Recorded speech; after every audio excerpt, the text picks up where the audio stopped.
Voilà. Donc, bienvenue Dainouri. Eh ben, Si merci de tu m'accueillir.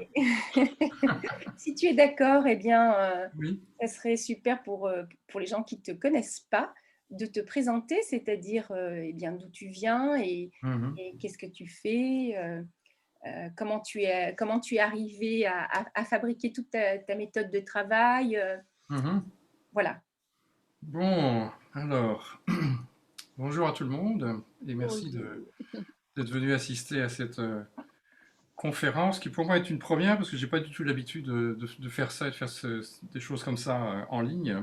Donc je dois dire que quasiment un peu le trac en fait. Mais bon, je pense que ça, il n'y a pas de souci. Mon histoire, du moins l'histoire qui m'a amené à m'intéresser au son et à développer une pédagogie autour de ça.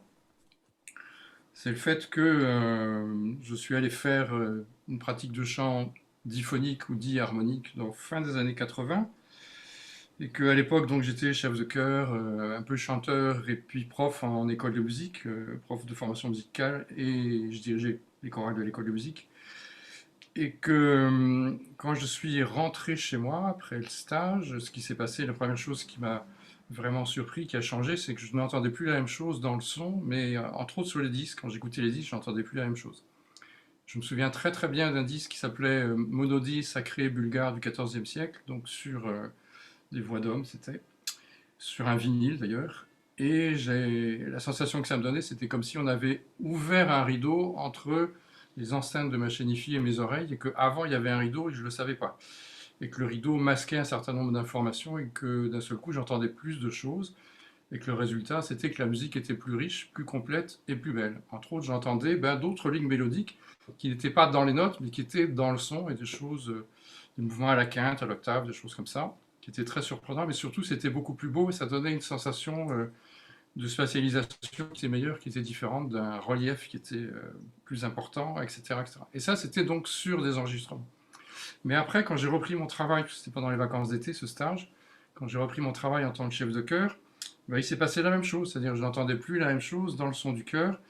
Et assez rapidement, je me suis rendu compte que je n'avais pas d'autre choix que de travailler avec ce que à l'époque j'appelais mes nouvelles oreilles.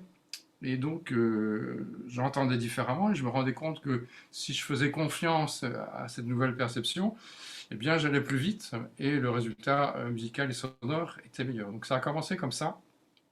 Et comme j'étais dans le milieu chant choral, chant et chant choral entre autres, parce que j'étais enseignant au Centre d'art et d'études polyphoniques de Paris à cette époque-là, donc des amis profs ont commencé à me demander des petites séquences, et puis ça s'est fait petit à petit, et je me suis rendu compte qu'en fait j'étais en train de construire ou de découvrir une façon de faire travailler et de construire le son des ensembles vocaux avec un outil qui se révélait très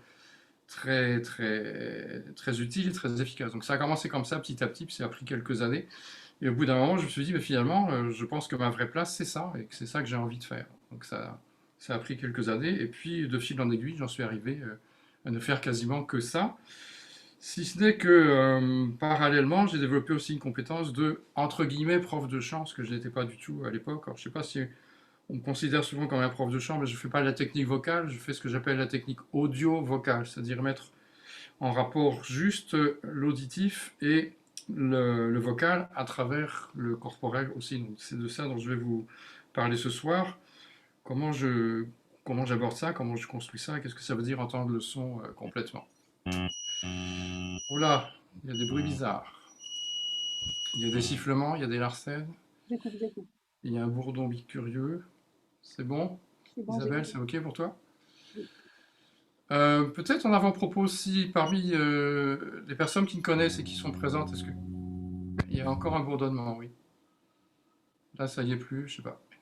Quelqu'un qui touche peut-être à des réglages. C'est bon, c'est des gens qui arrivent. Ah, c'est des gens qui arrivent, d'accord. Oui, oui. Voilà. Donc peut-être est-ce que quelqu'un qui a déjà fait des stages avec moi, éventuellement, serait d'accord pour dire un peu comment vous percevez ce travail-là de l'extérieur, ce que vous en avez vécu, retiré, bon, en quelques mots, on va pas non plus faire une conférence dans l'autre sens, mais Alors, juste un je instant, pense, Marie, excuse-moi. oui, Euh, Je Vous t'en prie. coupez tous les micros et ça serait bien si vous les laissiez couper, s'il vous plaît, pendant la conférence, parce que sinon, il y a des larcènes et il y a des bruits Ouais, il y a bizarres. beaucoup Donc, de Larsen. Ouais. si vous pouviez ne pas allumer vos micros pendant la conférence, sauf si Danouri vous demande de prendre la parole, ça serait super sympa. Merci beaucoup. Ça sera plus Voilà. facile, effectivement. Donc, je Pardon. repose ma question. Est-ce que parmi celles et ceux, les personnes qui sont là ce soir, qui ont déjà travaillé un peu ou beaucoup avec moi, est-ce que quelqu'un aurait envie de dire quelque chose pour simplement avoir un regard extérieur sur ce que je fais, quoi. Vous pouvez lever la main, comme ça on vous voit, et puis comme ça je peux vous donner la parole. Ça siffle beaucoup, hein. C'est Stéphane. Hein. Stéphane, si vous pouviez garder votre micro éteint. Merci beaucoup. Mhm. Alors, s'il y a quelqu'un qui veut parler, vous pouvez lever la main et du coup, je vous vois. Moi, je vois que Bruno, trois Bruno minutes. veut parler. Alors, Très bien, Bruno, ok. vous rallumez votre micro et voilà, vous pouvez nous raconter. Allô, Bruno? Voilà, Bruno, il faut rallumer votre micro. Activé, mais Ah, ça y voilà, est, je te vois et je t'entends. Oui, oui. c'est bon, d'accord. Alors, écoutez, ça fait plusieurs années que nous travaillons avec Danouri, pas d'une façon toujours en continu, mais on a fait quelques stages, Edith et moi, et on apprécie beaucoup, beaucoup. Ça nous donne beaucoup de bonheur. Euh, Dire que les résultats sont au niveau des oreilles, on a une écoute assez différente, beaucoup plus ouverte, prononcée. On entend des choses qu'on n'entendait pas d'habitude. Voilà, donc ça nous ouvre des horizons. Et alors, forcément, c'est une découverte très importante. Et on a envie de continuer dans cette route-là. Et c'est toujours une grande joie de retrouver le groupe, de retrouver Idainuri et d'entendre les harmoniques. Voilà. À quoi ça sert d'entendre des harmoniques? Et À quoi ça sert? à quoi ça sert? Ah ben ça donne du bonheur. C'est quoi, à quoi ça Bon, sert déjà, c'est une bonne... à quoi ça sert de manger du c'est chocolat? c'est une bonne chose. Je sais pas si la comparaison Non, non, elle est est pas bonne. Elle est pas bonne. justifiée. Non, En tout cas, pour le plaisir, oui. Oui, dites, oui. moi, je peux ajouter que c'est vrai, quelquefois, on a eu la chance de pouvoir chanter en duo lors d'un stage, en fin de stage, et qu'il y a une manière de brancher son écoute sur non pas juste là, la voix de l'autre, bien sûr, mais aussi sur ce qui vient, enfin, ce qui nous réunit finalement, le son qui vient d'en haut, je ne sais pas comment on peut dire, qui vient de partout, Oui. mais de se Mhm. réunir et de se réunir autrement, c'est-à-dire avec le ciel, moi je dirais d'ailleurs, carrément, Oui, oui. c'est-à-dire il y Le a quelque ciel du chose son, oui. de l'ordre du subtil, mais aussi pour moi, c'est chanter, c'est mon lien direct, quoi, Mhm. quand ça se passe bien, je ne sais pas comment l'appeler, hein, mais enfin, en tout cas, peut-être au son universel ou quelque chose qui fait monter vers le haut. Hein. Je me souviens des Ah, bruits, carrément. voilà, ça monte. Et pour moi, c'est voilà, un voyage vers le haut, quoi, que je fais D'accord.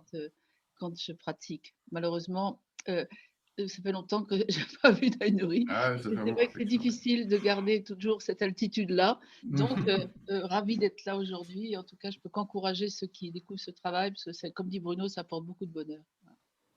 Merci. Alors moi, je peux peut-être rajouter quelque chose puisque j'ai Oui, travaillé avec Isabelle. toi aussi. J'ai eu la chance Il y a longtemps. de faire il y a longtemps, mais une des expériences que j'ai faites avec toi, c'est que j'ai fait le stage à Paris. Et quand je suis sortie en fait du stage, j'avais l'impression d'entendre tout 3 fois plus fort.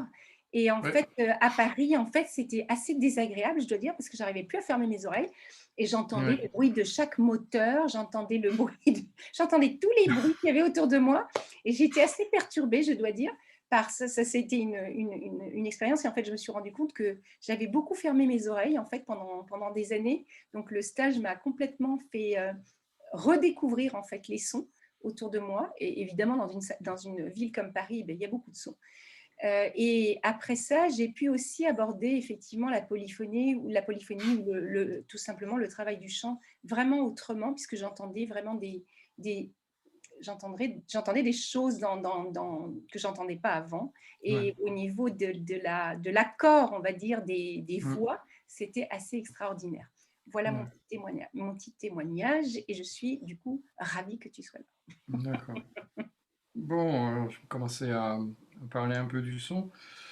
Je dis, entendre les notes et entendre le son, ce n'est pas la même chose, et que le fait d'entendre le son nous donne un rapport différent à ce qu'on entend des notes et à ce qu'on en fait, ça sur le plan musical, que ce soit dans la voix individuelle, mais surtout dans la polyphonie, dans le chant collectif, dans la compréhension, dans la conscience du rapport de notre voix à la voix des autres.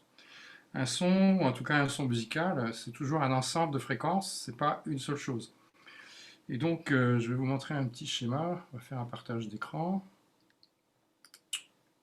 Voilà, basique. Sur ce schéma-là. OK. Isabelle, tu confirmes si le schéma apparaît? Oui, il est là. D'accord. Vous voyez ma souris? Tu vois ma souris aussi si je Oui, déplace le curseur? tout à fait. D'accord, ça, donc pour les musiciens, si on trace une ligne et qu'on met un point dessus, ça va représenter une note. C'est vraiment un schéma le plus basique qui soit. On ne va pas écrire une portée, peu importe. Et autour de cette note, on a déjà quelque chose qui est un espace, qui est son rayonnement, qui est un espace de résonance. Alors déjà, qu'est-ce que ça veut dire la résonance? La résonance, c'est une notion de temps et d'espace. Ça veut dire que le son va se déplacer dans l'espace et qu'il va être modifié, il va être amplifié éventuellement, modifié, il va nous revenir par l'espace dans lequel il se trouve. Et si vous chantez chez vous, et si vous chantez dans votre salon, dans votre cuisine, dans votre salle de bain, ou si vous chantez dans une église, ben, vous n'aurez pas la même perception du son, le même résultat sonore. Donc il y a un phénomène de modification du son qui est déjà un phénomène de résonance. Et c'est pas pour rien que quand on est un peu chanteur, même amateur, on aime bien par exemple aller chanter dans les lieux qui sonnent parce qu'on est un peu comme porté par ce son. C'est une notion de retour. On a tous un retour de notre voix, sinon on ne pourrait pas contrôler notre voix si on ne l'entendait pas. Si vous fermez vos oreilles et que vous vous mettez à parler, pour vous entendre, vous allez parler plus fort. Combien de personnes dans les transports en commun, lorsqu'elles ont un téléphone sur l'oreille, se mettent à parler plus fort parce qu'elles ont une écoute qui est indirecte et inconsciemment, elles vont se mettre à hausser le volume de leur voix pour s'entendre, entre guillemets, comme d'habitude. Si parmi vous, il y en a qui ont déjà chanté sur scène, donc on a des baffes qu'on appelle un retour aussi. Et le jour où le retour est mal réglé, lorsqu'il est insuffisant, qu'est-ce qui se passe? Quel est le premier réflexe qu'on a? Bah, je suppose que vous le savez, même si ça ne vous est jamais arrivé. On va chanter plus fort parce qu'on est leurré par le retour. Le cerveau envoie l'information. Tu ne t'entends pas, ça veut dire que tu ne chantes pas assez fort. Évidemment, c'est un leurre, ça veut dire simplement que la table de mixage n'a pas été réglée correctement et qu'on n'a pas le retour suffisant. Donc quand on est en déficience de retour, ça en met en système de compensation, il faut utiliser plus d'énergie pour faire fonctionner notre voix et pour avoir ce retour dont on a besoin. Et donc dans le travail qu'on fait, on va essayer de développer une notion par la conscience du son d'un retour qui va être meilleur que ce qu'on a habituellement. Et donc on va développer une notion de confort par le fait d'entendre plus de choses et par le fait d'augmenter cette notion de retour. Et là, sur ce schéma, au-dessus, là, donc, il y a ces harmoniques, ce que moi j'appelle la matière sonore, donc que j'ai symbolisé par ces petits points. Il y en a beaucoup. Et ces harmoniques, on les retrouve, donc ce sont des sons qui sont plus aigus, qui sont soit un peu métalliques, soit qui sifflent, soit qui sonnent cristallins, ça dépend des contextes, si on est dans un lieu qui sonne, si c'est sur une voix seule, si c'est sur un ensemble de voix, ça va donner des qualités, des natures sonores qui vont être différentes, qui vont être construites par ces harmoniques, et on en reparlera à différentes occasions pendant cette soirée. Et ces harmoniques, on va les retrouver d'abord lorsque vous chantez dans les voyelles. Et même dans ces voyelles, on entend finalement très peu de choses par rapport à ce que ça représente. Vous voyez, sur le dessin, j'ai mis là un axe vertical qui est relativement grand. Et ici, c'est relativement étroit. Et donc, c'est ce qu'on appelle les formants des voyelles, donc ceux qui vont permettre de les différencier, de les définir. Et il y en a plus ou moins, il peut y en avoir une, deux ou trois selon les formants, selon les voyelles, peu importe. Mais surtout, ce qu'il faut comprendre, c'est que ça dépend à la fois de la nature de la voyelle, mais ça dépend aussi de la hauteur du son, de la hauteur de la note que vous chantez, par exemple, qui est donc cette construction d'harmonique, cet assemblage de voyelles, ce cluster, pour reprendre un terme qui est à la mode aujourd'hui, qui était utilisé par les musiciens peut-être avant, avant la pandémie. Donc cet assemblage harmonique qui peut être perçu par notre oreille comme un accord, qu'on peut même identifier en tout cas partiellement, dépend effectivement de la voyelle, mais dépend aussi de la hauteur de la note. Donc si on chante grave, médium ou aigu, le résultat ne sera pas le même. Donc le schéma qui est là est un schéma général, mais qui est pas tout à fait exact, puisque ça dépend aussi de la hauteur de la note qui est chantée ou qui est entendue. Dans ces assemblages harmoniques, tous les sons, toutes les fréquences n'ont pas la même intensité, d'où le fait que j'ai mis un trait rouge sur certaines, parce que c'est ça qu'on va entendre en premier. Est-ce que déjà ça c'est clair, ou est-ce qu'il y a des questions à poser éventuellement par rapport à ça? Je vais arrêter le partage et peut-être que Alors, tu peux pas de reprendre. questions pour le moment. D'accord, très bien. Bon. Alors, cette notion de retour est très très importante parce elle est en relation avec une autre notion qui a été mise en évidence dans les années, je sais pas, 60, j'imagine, par un monsieur dont vous avez entendu parler qui s'appelait le professeur Tomatis, qui s'appelle la boucle audio-phonatoire ou audio-vocale ou audio-corporo-vocale ou audio, tout ce qu'on voudra, c'est-à-dire la relation entre l'oreille et la voix. Cette relation passe aussi par le corps, bien sûr, puisque le corps est notre instrument. Je vous disais donc il y a quelques instants, si le retour est insuffisant, eh bien on va être en difficulté, on va être obligé d'avoir davantage d'énergie, mais si on avait un retour qui était meilleur, eh bien on aurait besoin de moins d'énergie musculaire, on irait vers du confort. Le fait que notre oreille commence à entendre les harmoniques va changer quelque chose. En fait, pour nous, en tant qu'adultes, on a tendance à entendre le mélange des harmoniques, c'est-à-dire du timbre, avec l'espace de la résonance et de la note comme une seule information, comme une globalité. Et donc, on perçoit en fait une hauteur par note, alors qu'en réalité, on a bien la hauteur de la note plus d'autres hauteurs à l'intérieur du timbre. Et dans cet espace du timbre, comme je vous le disais à l'instant, on a des notes et des intervalles. On peut, si on est musicien et qu'on a le langage musical, qu'on le connaît, on peut reconnaître des tierces, des quintes, des octaves, des septièmes, etc., etc. Donc, il y a effectivement potentiellement des accords à l'intérieur de ce que j'appelle la matière sonore. Le fait de travailler sur l'écoute de cet espace-là et de permettre au cerveau, à l'oreille, de le séparer un petit peu au moins, et beaucoup si on peut au fur et à mesure, de la note elle-même et son espace de résonance, va faire que ça va avoir une action sur cette boucle audio-phonatoire. Ça va augmenter cette sensation de retour, parce qu'on va percevoir davantage la partie qui est à l'intérieur et la partie qui est à l'extérieur comme deux natures de son différentes et comme deux natures de son séparées l'une de l'autre. C'est-à-dire que vous allez entendre un peu plus la partie extérieure de votre voix vraiment à l'extérieur et la partie intérieure un peu plus à l'intérieur, ce qui n'est pas habituel, puisqu'on a tendance à entendre les deux comme un mélange, ce qui explique que quand vous enregistrez votre voix, il se passe deux choses pour la plupart d'entre nous, en tout cas en tant qu'adulte, qui est un, on ne reconnaît pas sa voix, et deux, en conséquence, on ne l'aime pas.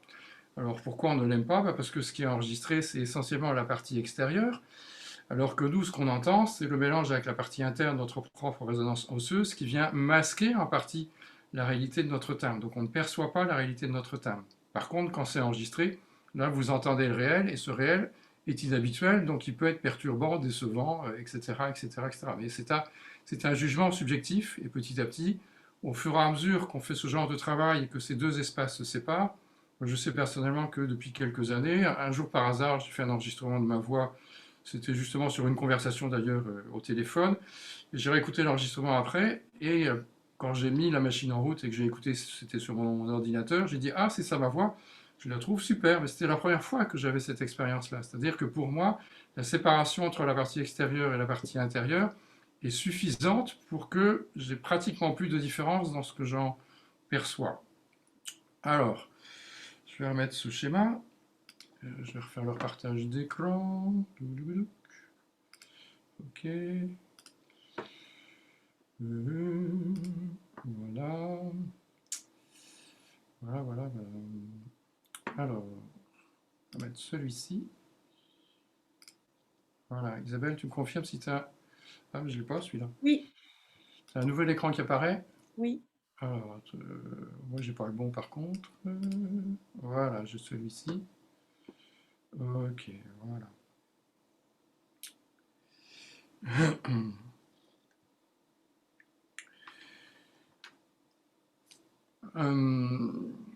Si ça, je vous disais, donc ça va amener une notion de confort parce que le mécanisme de la boucle phonatoire fonctionne de la façon suivante.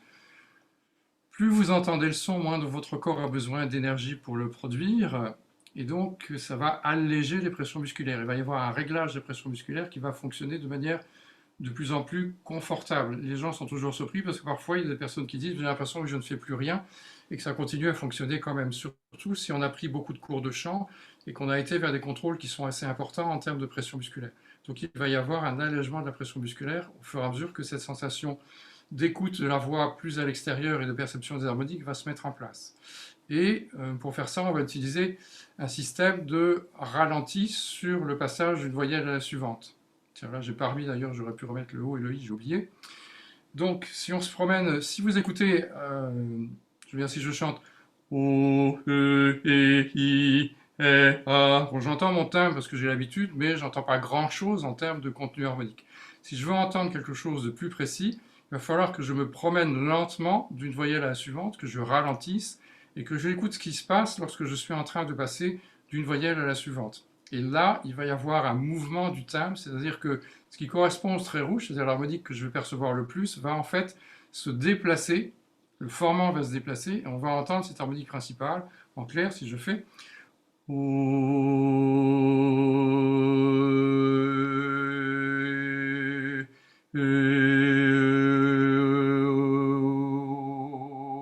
sais pas ce que vous entendez sur vos machines et sur vos ordinateurs, mais peut-être vous pouvez faire signe, est-ce que vous avez entendu un petit peu le mouvement des harmoniques.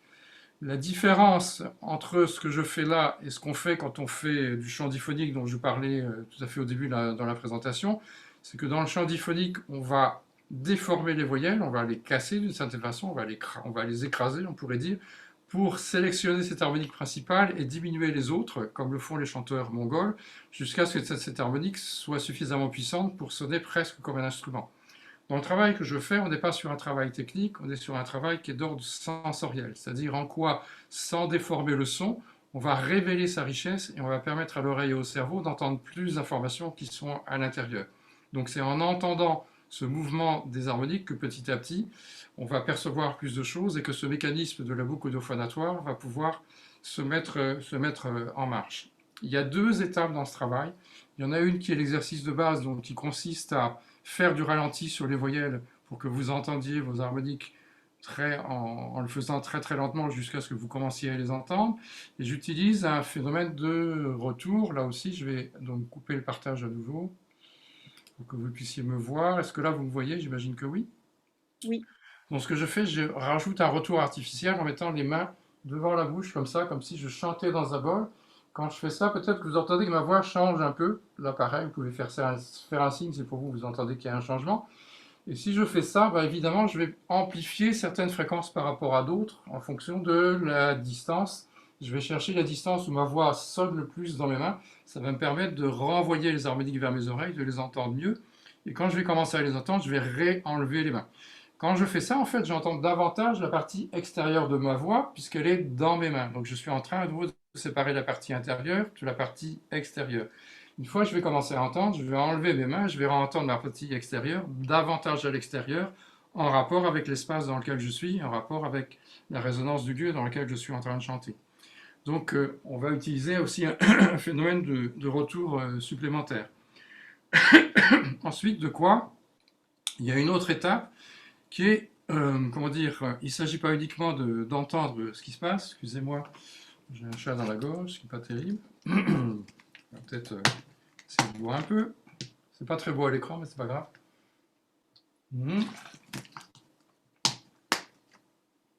Voilà, ça devrait aller un peu mieux.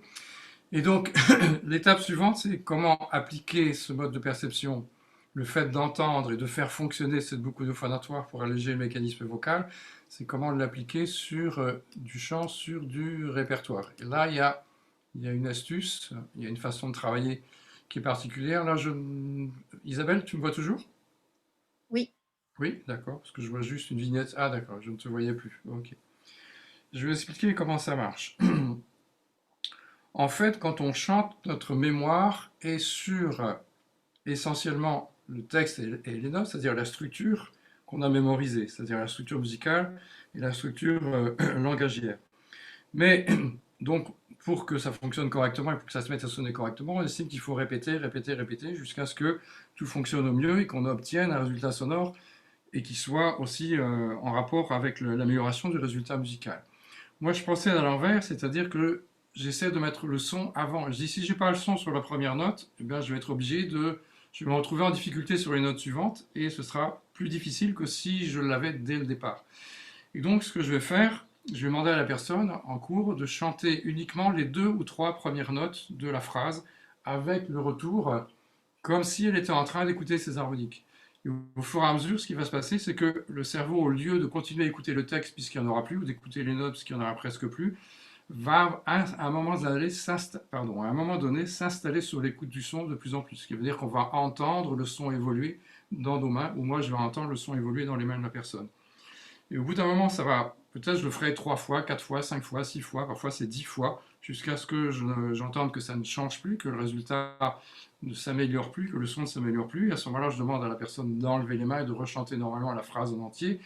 Et là, quand ça marche bien, au miracle, on a la voix qui sort, comme si le corps autorisait à lâcher la voix à l'extérieur complètement, avec davantage d'espace, davantage de résonance, et avec toute la richesse du timbre, et aussi une amélioration de ce qui se passe sur le plan, pas uniquement vocal, mais sur le plan du son, mais aussi sur le plan de la structure musicale. C'est-à-dire que ça a tendance à mettre pas mal de choses en place, et souvent on a l'impression que c'était comme si la personne était en train d'interpréter, alors qu'en fait non, elle est en train simplement, comment dire, de livrer davantage de matière, davantage de richesse, davantage de contraste, parce qu'il y a davantage de fréquences qui sont présentes, et que ces fréquences vont mieux définir l'objet sonore qui est la musique qui est en train d'être chantée, le texte qui est en train d'être interprété.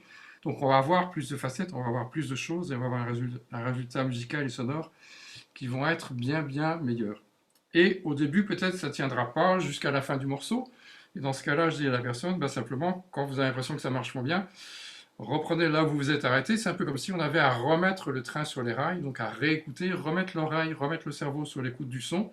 Et à ce moment-là, la musique va se remettre dans cet espace du son qu'on aura entendu. Et cet espace du son, c'est un peu comme, parfois je dis c'est un peu comme un toboggan, c'est un peu comme une piste de bobsleigh, c'est un peu comme une gaie, je sais pas, il y a plein d'images qui peuvent venir. Et plus cet espace est ouvert, et puis on a l'impression que, comment dire, la structure musicale a de la liberté pour naviguer à l'intérieur. Ça va changer beaucoup de choses, ça va changer ce qu'on peut tirer de cette matière en termes de, comme si c'était du graphisme avec des pleins et des déliés, comme si c'était de la calligraphie. Il y a plein de choses qui vont pouvoir, de contrastes qui vont pouvoir apparaître. Les couleurs voyelliques vont être mieux définies. La place du rapport, le rapport des consonnes et des voyelles va pouvoir se négocier de manière plus facile, etc., etc., etc. Et puis surtout, ça déclenche aussi la différence, c'est que notre oreille et notre cerveau ont tendance à percevoir le son plutôt en stéréo, enfin une stéréo un peu élargie quand même. Alors que quand vous commencez à entendre la fréquence du son, du fait que toutes ces fréquences ne circulent pas de la même façon dans l'espace, ça a tendance à nous amener vers ce que j'appelle l'écoute en 3D, c'est-à-dire qu'il y a une spécialisation qui est bien meilleure. Et assez souvent, quand ça commence à fonctionner, les personnes se retrouvent à la fois davantage centrées sur elles-mêmes, dans cet espace de résonance interne, et avec la sensation que leur voix est autour d'eux à 360 degrés, et qu'elle se met en rapport avec l'espace dans lequel elles sont en train de chanter, comme si cet espace se mettait lui-même à chanter, ou en tout cas à résonner. Donc il y a tout un tas de conséquences qui se mettent en place au fur et à mesure. Voilà à peu près le résumé, l'essentiel de ce que je peux dire par rapport à ce premier chapitre qui est sur ce qui se passe dans la voix en individuel. Mais avant de passer sur le propos de la polyphonie et du chœur, peut-être qu'on peut déjà faire un échange ou des questions par rapport à ça. Et je pourrais rajouter des choses si vous le souhaitez ou si j'ai oublié des choses et que je me rends compte par rapport à vos questions. Alors, vous pouvez les écrire dans le chat si vous voulez. Et si ce n'est pas clair, on vous demandera de prendre la parole. Donc, pour le moment, il n'y a pas de questions. Ça paraît très clair. Voilà. Ah, il n'y a pas de questions. Il n'y a pas de questions. Bon. Okay. S'il n'y a pas de questions, il n'y a pas de questions. Ah, il y a une remarque. Il y a une remarque oui. qui arrive. Ah. Elle arrive, elle est en train de s'écrire. Voilà. Donc, on va attendre que Virginie nous fasse une remarque. Je veux dire la remarque. Oui. Bonjour, pardon, j'ai du mal à écrire sur mon téléphone. Voilà, c'est à la fin de ce que vous dites. J'entends pas beaucoup. Il faudrait parler plus fort parce qu'on ne vous entend pas. Vous m'entendez mieux? Sinon, tu peux répéter, Isabelle. Oui. Alors, voilà. Je vais l'écrire plus tard, c'est pas grave. On peut aussi le faire en mettant les mains devant les oreilles, point d'interrogation. Ah oui, d'accord. C'est un point de... Oui, c'est une question. Oui. Oui, alors je parlais de ça aussi, j'aurais pu en parler dès maintenant, je vais en parler avec le travail du cœur. Mais je vais faire un petit intermède aussi. Ça sera l'occasion d'illustrer ça d'ailleurs, oui. Donc effectivement, mais ça je voulais en parler à propos des stages et du travail du cœur, mais ça va être le préambule ça va être le préambule de la Suisse. Donc de la Suisse, je vais vous expliquer comment se passent les stages et ce qu'on y fait. Parce qu'on est plutôt axé essentiellement sur le travail du groupe, et il y a des choses différentes avec le travail du groupe.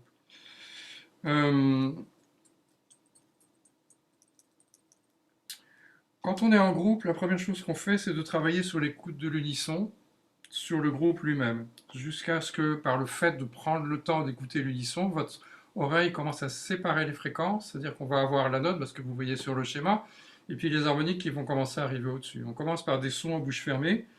J'aime bien utiliser les sons en bouche fermée parce qu'on a, surtout quand on n'a jamais fait de stage, on n'a pas d'a priori, on ne sait pas trop ce qu'on va entendre, et si on ne sait pas ce que c'est que les harmoniques, on ne sait surtout pas ce qu'on va entendre, et je trouve ça très bien parce que ça permet d'entendre des choses qu'on n'aurait peut-être pas imaginées. Et on va commencer à entendre effectivement des petits sons métalliques. Au début, on se demande même si on imagine si c'est là ou pas. Et là, j'utilise un système pour accélérer le processus que je vous montre. Donc, c'est effectivement les mains sur les oreilles. Je vais mettre les mains un peu comme ça. Donc, je mets le talon de ma main sur mes pommettes. Et je mets les mains sur mes oreilles comme des coquillages. Vous pouvez le faire si vous voulez, avec le son de votre ordinateur. Je ferme mes oreilles, pas en écrasant, mais quand même bien fermé, et j'ouvre lentement et je referme lentement. J'ouvre lentement et je referme lentement. Alors, je vous propose de faire une petite expérience avec quelques extraits musicaux piochés à droite et à gauche sur YouTube, et que vous fassiez l'expérience et vous me direz si ça marche sur votre ordinateur. Ça peut marcher, on l'a essayé avec Isabelle, normalement ça peut fonctionner, ce qui sera une façon de pratiquer un petit peu, parce que quand on est à distance sur une conférence sur Zoom, c'est pas très très évident de vous faire des choses, mais ça on peut le faire et je pense que ça peut marcher. Donc je vais repasser sur YouTube. Isabelle, tu me diras si tu entends le son. Oui. Il faut que je fasse le partage.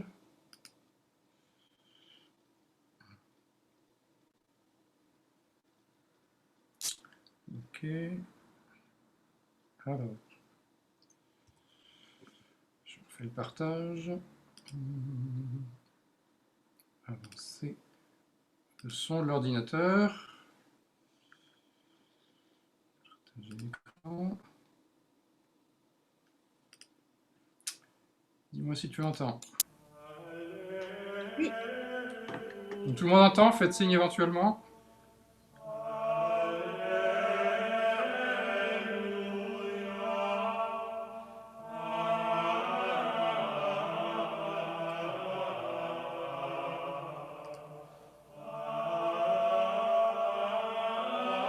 Alors, réglez le volume de votre ordinateur pour voir à quel volume ça vous permet d'entendre bien et vous cherchez l'angle d'ouverture qui vous fait entendre les harmoniques siffler si vous les entendez.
Voilà, j'arrête. Je reviens sur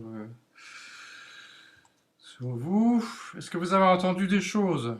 Est-ce que quelqu'un veut dire éventuellement, surtout quelqu'un qui n'a jamais travaillé avec moi éventuellement, qui n'a pas l'habitude d'entendre les harmoniques ou qui a... Faut que j'arrête de partager. Enfin, arrêter de partager, voilà, c'est ça.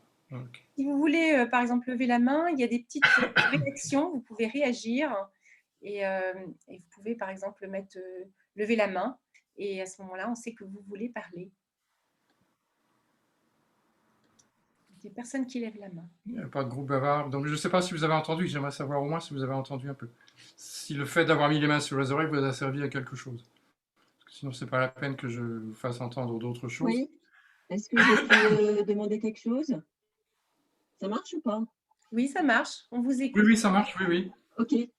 Alors moi, je ne suis pas du tout musicienne. Malheureusement, là, je n'ai pas tellement entendu de différence. Autant avec ma propre voix, c'est très net. D'accord. Mais là, voilà.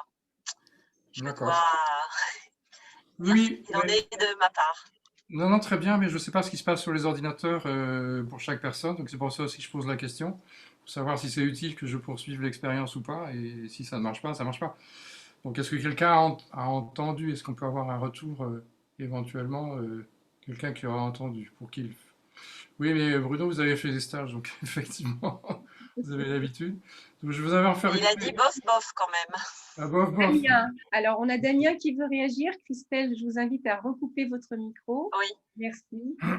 Oui, moi j'ai bien entendu quand vous avez fait l'exemple de passer d'une voyelle à l'autre, là, le O, et, Oui. là vraiment clairement. Par contre, sur cet exemple-ci, là j'ai eu du mal. Enfin, j'ai pas réentendu aussi nettement. D'accord.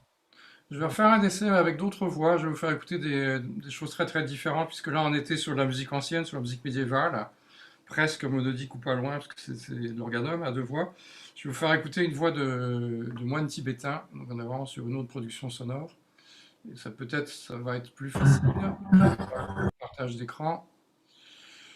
Il faut que j'aille sur... Ok.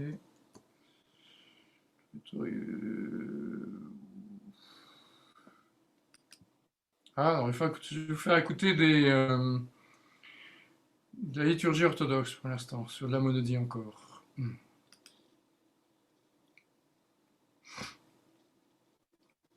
Voilà. Alors, partage d'écran de vous.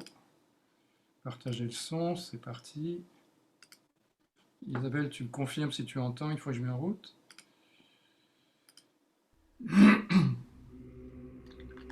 Oui. Il va falloir que vous montiez le son sur vos ordinateurs par contre. C'est pas très fort.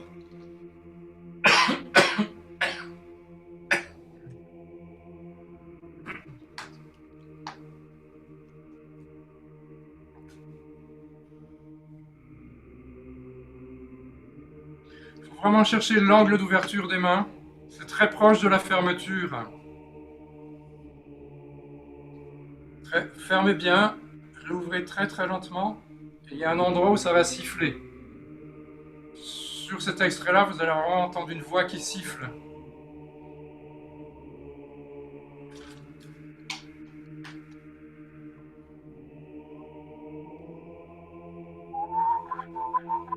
De temps en temps, je sifflerai les harmonies que j'entends, ça peut peut-être vous aider.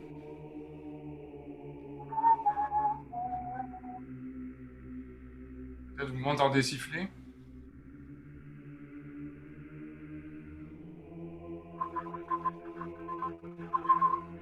Donc je surligne avec ma propre voix.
Voilà.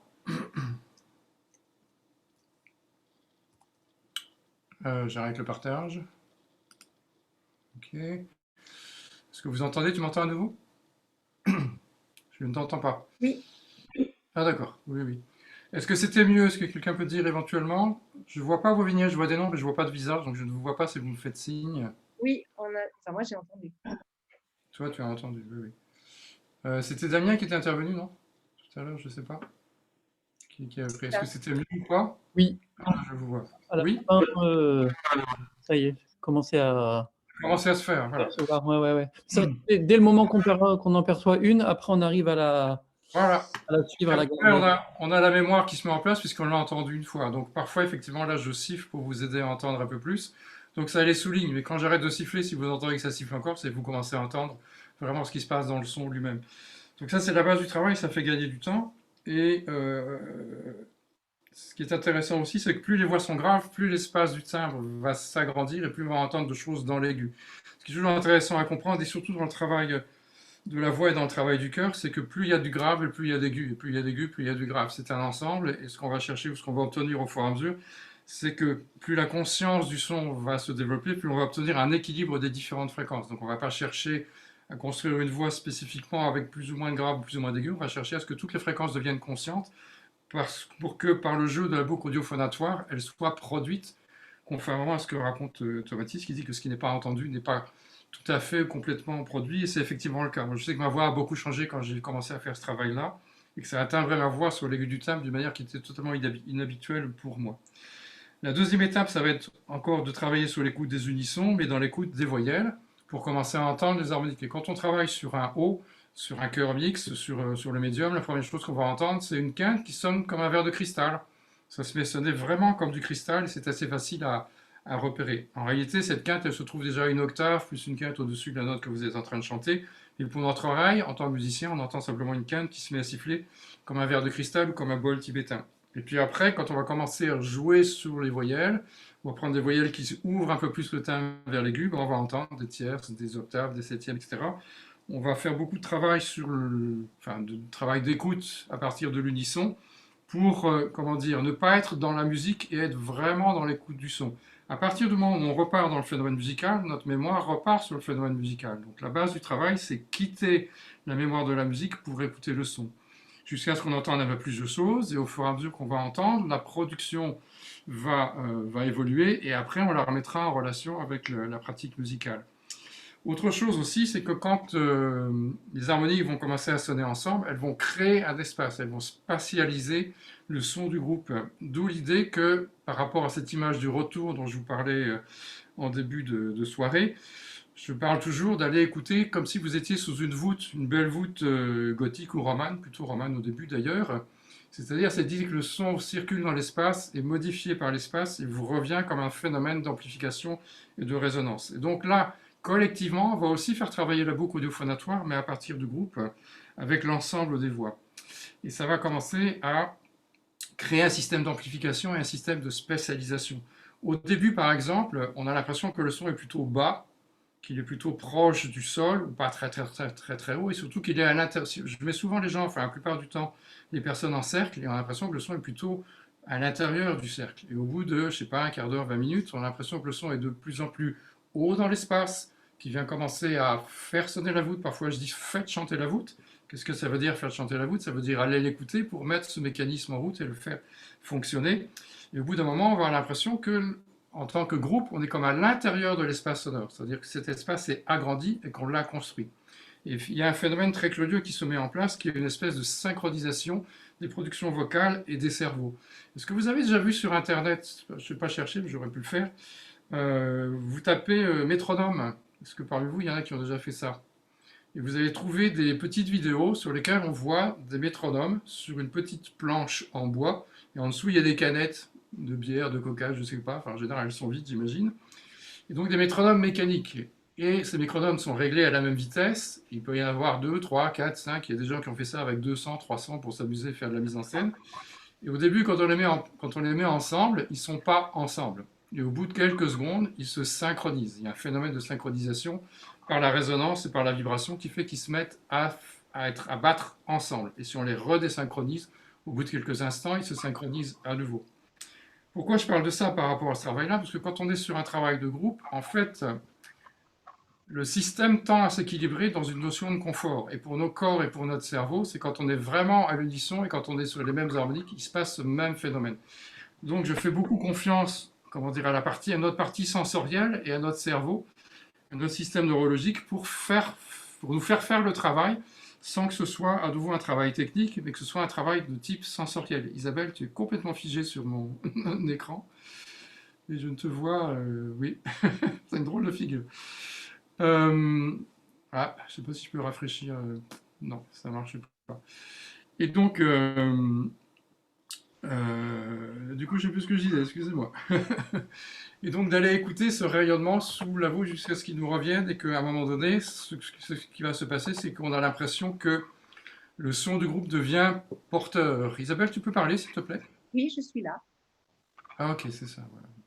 Tout était figé, j'entendais que des bruits bizarres. Je me demandais si on n'avait pas une coupure de communication.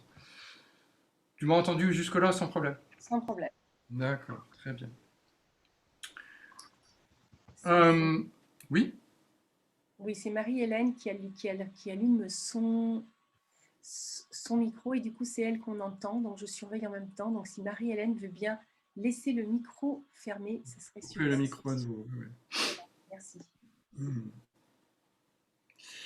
Alors, après, je vais aborder une autre notion qui est que dans les paramètres du son, il y a 4 paramètres essentiels. Enfin, on pourra en trouver d'autres, mais paramètres simples et basiques, on va pouvoir reconnaître et petit à petit contrôler, qui sont H qui veut dire la hauteur, T qui veut dire le timbre, I qui veut dire l'intensité et D qui veut dire la durée. On ne pense pas souvent à D, mais pourtant il y a de la durée. S'il n'y avait pas de durée, il n'y aurait pas de son. Alors H, la hauteur, c'est la notion de la justesse. C'est ça qu'on a tendance à développer le plus dans l'apprentissage de la musique, dans les conservatoires, dans les écoles de musique. On polarise vraiment et aussi sur la notion, entre autres, de l'oreille absolue. Et ces notions-là, c'est-à-dire que c'est vraiment ça qu'on a tendance à percevoir en premier, c'est-à-dire la hauteur des notes, et que c'est ça qu'on a tendance à chercher à contrôler en premier. Mais en fait, il n'y a pas de vraie justesse, il n'y a pas de justesse complète si ces 4 paramètres ne sont pas ajustés correctement. Le deuxième terme, donc après la hauteur, c'est le timbre, et le timbre, c'est la construction des harmoniques dans les voyelles que vous êtes en train d'utiliser lorsque vous êtes en train de chanter, ou c'est la matière sonore de l'instrument si vous êtes sur un instrument. Donc c'est cet assemblage des harmoniques. Je vais remettre le partage d'écran à nouveau. Si je peux retrouver Zoom. Voilà. Alors, petit partage d'écran. Toc, basique. Voilà, voilà, voilà. Voilà.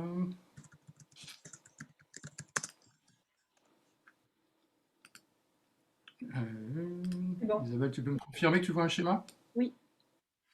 Avec 4 notes? Oui. C'est ça, d'accord. Voilà. Là, donc, hauteur, timbre, intensité. Le timbre, c'est tout cet espace-là, c'est toute cette matière qu'en général, on n'entend pas. On entend, notre cerveau a tendance à privilégier les notes. Soit une note à la fois, soit les accords, soit la polyphonie, mais c'est toujours les notes, c'est la structure en tant que telle, et c'est pas la matière ou pas beaucoup la matière. Peut-être, on va dire, notre perception, dans le meilleur des cas, c'est, je sais pas, 10, 15, 20%, alors qu'on pourrait aller jusqu'à beaucoup plus que ça, au moins 50 ou 60%, et équilibrer davantage cette perception de la matière sonore et de la structure musicale en tant que telle. Et donc, quand on met les voix ensemble, il y a 2 axes. Il y a un axe horizontal et il y a un axe vertical. L'axe de la mélodie, on va dire, avec le texte, et s'il y a du texte, et l'axe des accords. Si vous regardez le schéma qui est là, au-dessus, on a l'espace du timbre avec les harmoniques, et en fait, il est à peu près le même tout le temps, parce qu'en fait, il n'est jamais perçu entièrement, et en fait, la limite, c'est la limite de notre audition. Là, si je représente les 4 notes, on pourrait dire que c'est 4 voix dans un chœur, on va dire les basses, les ténors, les altis, les sopranes à différentes hauteurs, et au-dessus, dans ce schéma, on voit donc l'espace du timbre qui est disponible, et en fait, ce qui se passe, c'est que le lien entre les voix, ça c'est une notion très très importante qui n'est pas très connue non plus, c'est une question que je pose souvent dans les stages. Qu'est-ce qui fait que les voix sont ensemble? Et on a souvent du mal, on me dit oui, c'est les harmoniques, oui, pourquoi? Bien sûr, ce sont les harmoniques. Mais, enfin d'ailleurs, c'est pas que les harmoniques, c'est aussi la résonance, c'est un certain nombre de phénomènes acoustiques, mais c'est surtout la mise en relation, la mise en commun, c'est-à-dire les liens entre les voix. Et les liens se passent sur les 2 espaces qu'on n'entend pas beaucoup, c'est-à-dire l'espace du timbre, des harmoniques et de la matière sonore, et l'espace de résonance, ou les espaces de résonance. Donc ce sont les voix qui se mettent à résonner ensemble, sur les premiers harmoniques qui vont créer cette espèce de rayonnement plutôt bas, qu'on a tendance à percevoir plutôt vers le bas en général dans l'espace. Et après, l'espace du timbre qui va, au fur et à mesure que les harmoniques vont arriver et sonner, va donner la sensation que le son du cœur s'élève et vient faire sonner la voûte, ou vient même élever la voûte, ou vient construire la voûte sonore au fur et à mesure. Et donc sur ce schéma-là, j'ai essayé de le représenter, c'est-à-dire que on a tendance à dire souvent que le grave porte l'aigu, ce qui est vrai d'une certaine façon, mais ça ne marche pas uniquement comme ça. Par exemple, si je prends la voix qui est là, si vous voyez ma souris, ma flèche, on voit bien que là, elle est bien dans la hauteur du timbre de la voix qui est en dessous. Donc si c'était les ténors, la note des ténors peut se situer effectivement dans les hauteurs du timbre des basses, la note des altis dans celle des ténors et dans celle des basses, la note des sopranes dans celle des trois autres voix. Mais si les voix sonnent correctement, eh bien, à un moment donné, les timbres vont fusionner et on va voir apparaître des liens entre certaines voix. Par exemple, là, une voix entre les basses et les ténors, et ça va créer comme un pont entre ces deux voix. Donc ces deux voix sur une fréquence ou sur plusieurs fréquences vont commencer à sonner ensemble. Là, il y en a 3 par exemple que j'ai présenté, mais on ne sait pas combien il y en a, parce qu'en fait, on entend très très peu de choses. On peut entendre que cet espace est présent, on peut entendre qu'il est vivant, on peut entendre qu'il est en train d'évoluer, qu'il est en train de changer, qu'il est en train de résonner, qu'il est en train de créer du rayonnement. Mais on peut difficilement, je veux dire, entendre tout ce qui se passe à l'intérieur, parce que de toute façon, c'est trop complexe et on n'entend qu'une petite partie. Et le fait d'en entendre une petite partie va déjà faire fonctionner tous les mécanismes à la fois auditifs et à la fois acoustiques. Là, par exemple, on aurait entre les ténors et les altis. Là, on en aurait un directement entre les ténors, les basses, les altis et les sopranes. Là, entre les altis et les sopranes, enfin, vous voyez un peu. Donc, l'idée, c'est qu'en fait, c'est une architecture sonore. Et cette architecture sonore, on va la travailler à partir d'un système que j'appelle la table de mixage, qui fonctionne avec hauteur, timbre, intensité sur la durée de chaque note. Et donc, hauteur, timbre, intensité. La hauteur, est-ce qu'on a les hauteurs qui sont justes? C'est la notion de la justesse. Est-ce qu'on l'a à l'intérieur des pupitres? Est-ce qu'on l'a sur les accords? Mais ça, c'est des choses qui sont relativement traditionnelles, je dirais habituelles dans nos modes de fonctionnement. Timbre, ça veut dire, est-ce qu'on a les mêmes voyelles, particulièrement à l'intérieur d'un pupitre? Mais si on commence à entendre les harmoniques, au lieu de régler la justesse des voyelles, la cohérence des voyelles ensemble les unes par rapport aux autres uniquement avec notre mémoire du langage, on va pouvoir aussi le faire dans l'écoute des résultats harmoniques. C'est-à-dire que plus ces harmoniques vont sonner, plus elles vont devenir un peu le poste d'observation par rapport à ce qui se passe en dessous, c'est-à-dire par rapport à l'homogénéité des timbres. Si j'entends que, par exemple, il y a une quinte qui se met à sonner entre les voix et de manière de plus en plus forte, ça veut dire que ces voix sont en train de s'ajuster. Donc par l'écoute du son, on va avoir une écoute du musical et on va avoir une écoute de la matière sonore et des textes qui va se mettre en place au fur et à mesure. Le réglage des intensités, c'est est-ce que dans le chœur, est-ce que par exemple dans les pupitres, toutes les voix sont aussi présentes, ou est-ce qu'on a ce qu'on a assez souvent dans les chœurs amateurs, c'est-à-dire qu'on a un certain nombre de voix qui font effectivement le son du pupitre, et puis on peut avoir des voix qui dominent, et on peut avoir des voix qu'on n'entend pas, et qu'on n'entendra peut-être pas très souvent d'ailleurs, des gens qui n'osent pas trop chanter, ou des gens qui ont besoin au contraire de chanter plus fort pour s'entendre correctement. Et ça soulève un certain nombre de phénomènes qui fait qu'on n'a pas l'égalité à l'intérieur du pupitre, et après on n'a pas l'égalité entre les pupitres. Or, la loi acoustique, c'est que pour que ça sonne au maximum, pour qu'on ait le maximum de rendement, il faut qu'on ait l'égalité, ou à peu près l'égalité, de ces trois paramètres sur la durée des notes.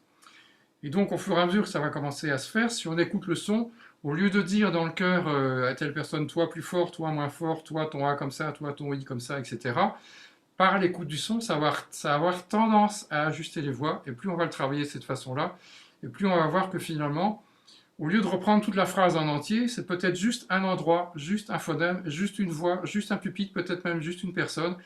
Et si on rectifie à cet endroit-là, parce qu'on a la perception de ce qui se passe à cet endroit-là, c'est comme si on remettait les trains sur les rails, et d'un seul coup, ça va se remettre à circuler correctement, et ça va se mettre à sonner, de manière, jusqu'à la fin de la phrase, par exemple, ce qui est assez fréquent. Ce que je constate, c'est que si on n'a pas le son sur le premier accord, en fait, ça va nous mettre en difficulté pour le construire sur le deuxième et sur le troisième.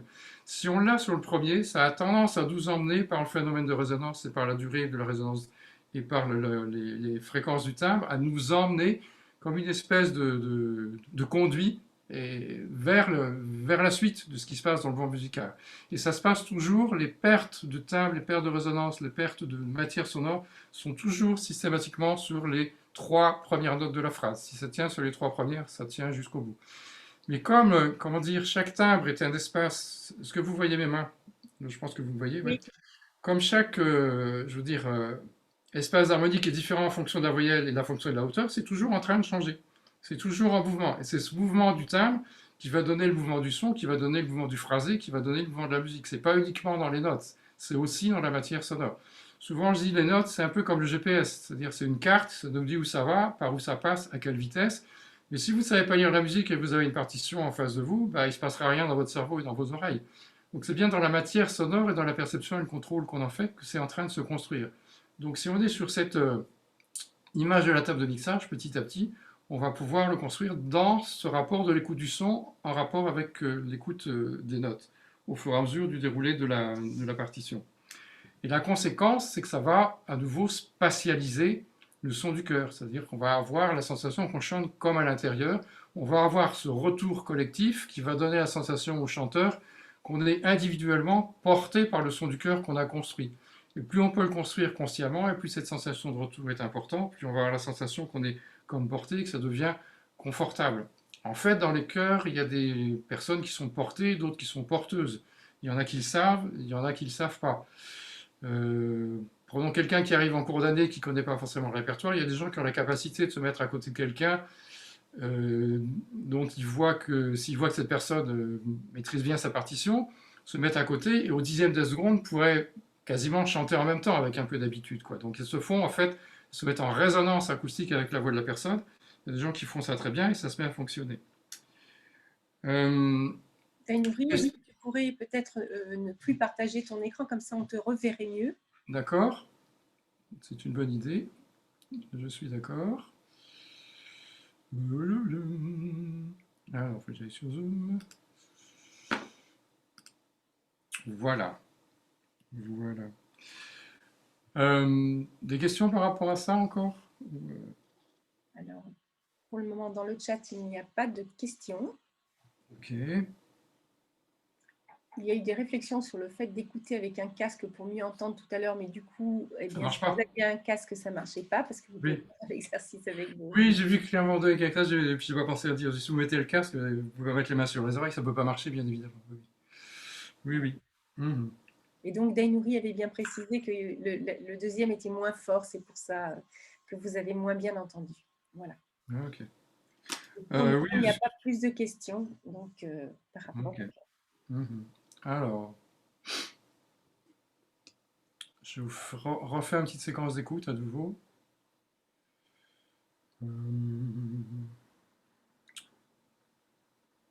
Je revienne sur Firefox.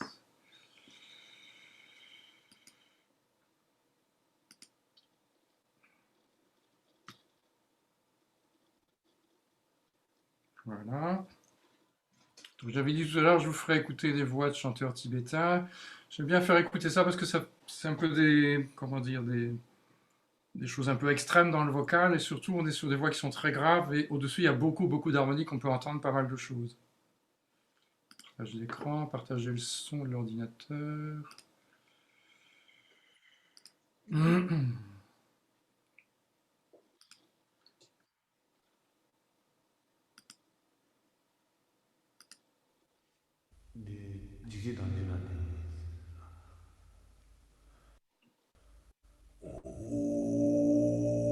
Réessayez à nouveau de mettre les mains sur les oreilles, éventuellement, peut-être même que sans les mains, vous pouvez entendre des choses.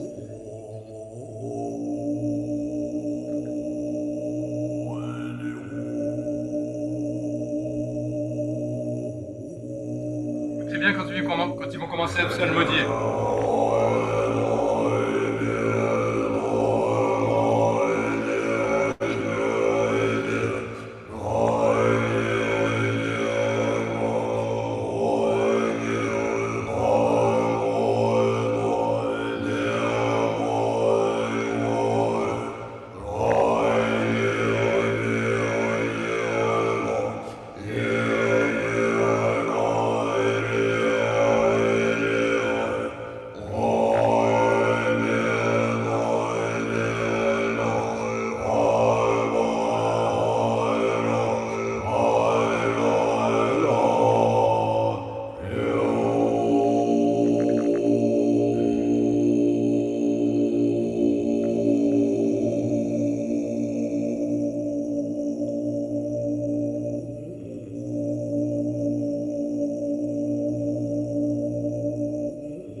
Ok.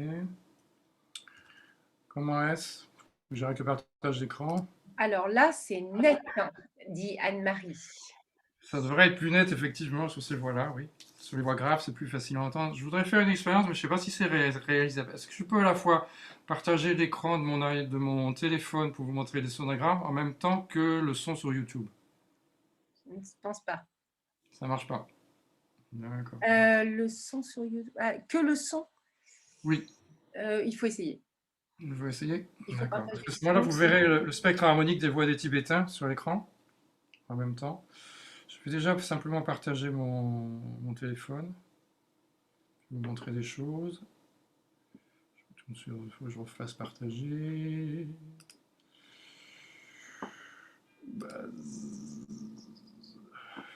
Donc, c'est top, dit Aurore. Même moi, j'ai entendu, dit Mario. D'accord. Bon, c'est bien. Alors, est-ce que vous voyez mon iPhone ou pas? Moi, je ne l'ai pas. Ah si, il arrive. Ah oui, d'accord. Là, vous voyez le sonogramme qui défile devant vous? Oui. D'accord. O, E, I, U, E, A, E, O. Non, juste pour vous montrer la différence justement de répartition des fréquences et des formants. Donc, quand on entend que les notes, ça veut dire, est-ce que vous voyez ma souris sur l'écran ou pas? Oui. Ouais, ça veut dire que vous n'entendez que la ligne du bas. Quand on n'entend que les notes, ça veut dire qu'on n'entend que ça. Et en fait, vous voyez tout l'espace qu'il y a au-dessus qui est immense, hein. Là, je regarde sur les fréquences, on dit que ça monte à 8000.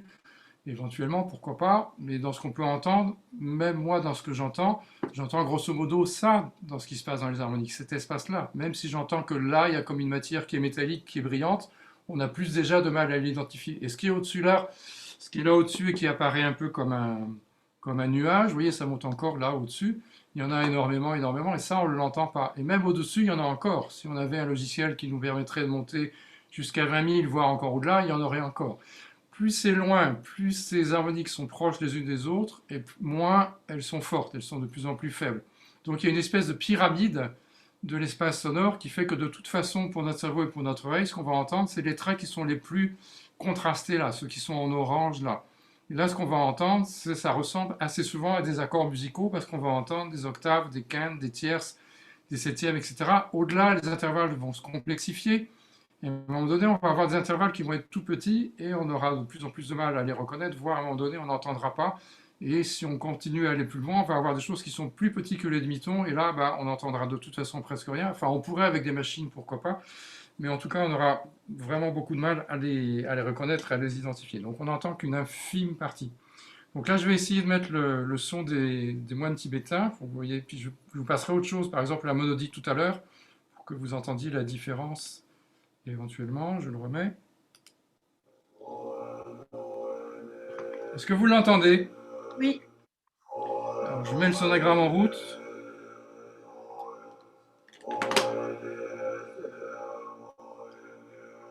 Apparemment, ça marche. Je vais mettre plus fort.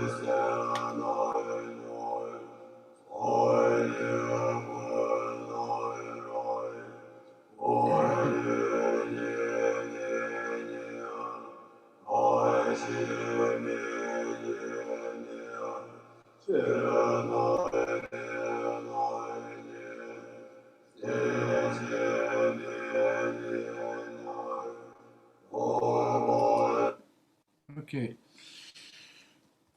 Donc, si je reviens sur Sonogramme, vous voyez ce que ça donne, cet espace, cette matière sonore qui est absolument gigantesque. Et là-dedans, donc, vous voyez, là, ici, au-dessus du trait orange, on a des traits jaunes avec des mouvements. Et ce mouvement, ça correspond au balayage des voyelles dans la psalmodie qu'ils sont en train de chanter. Donc, cet espace voyellique, il est essentiellement là dans ce qu'on peut en percevoir. Et encore, on n'en perçoit que très, très peu.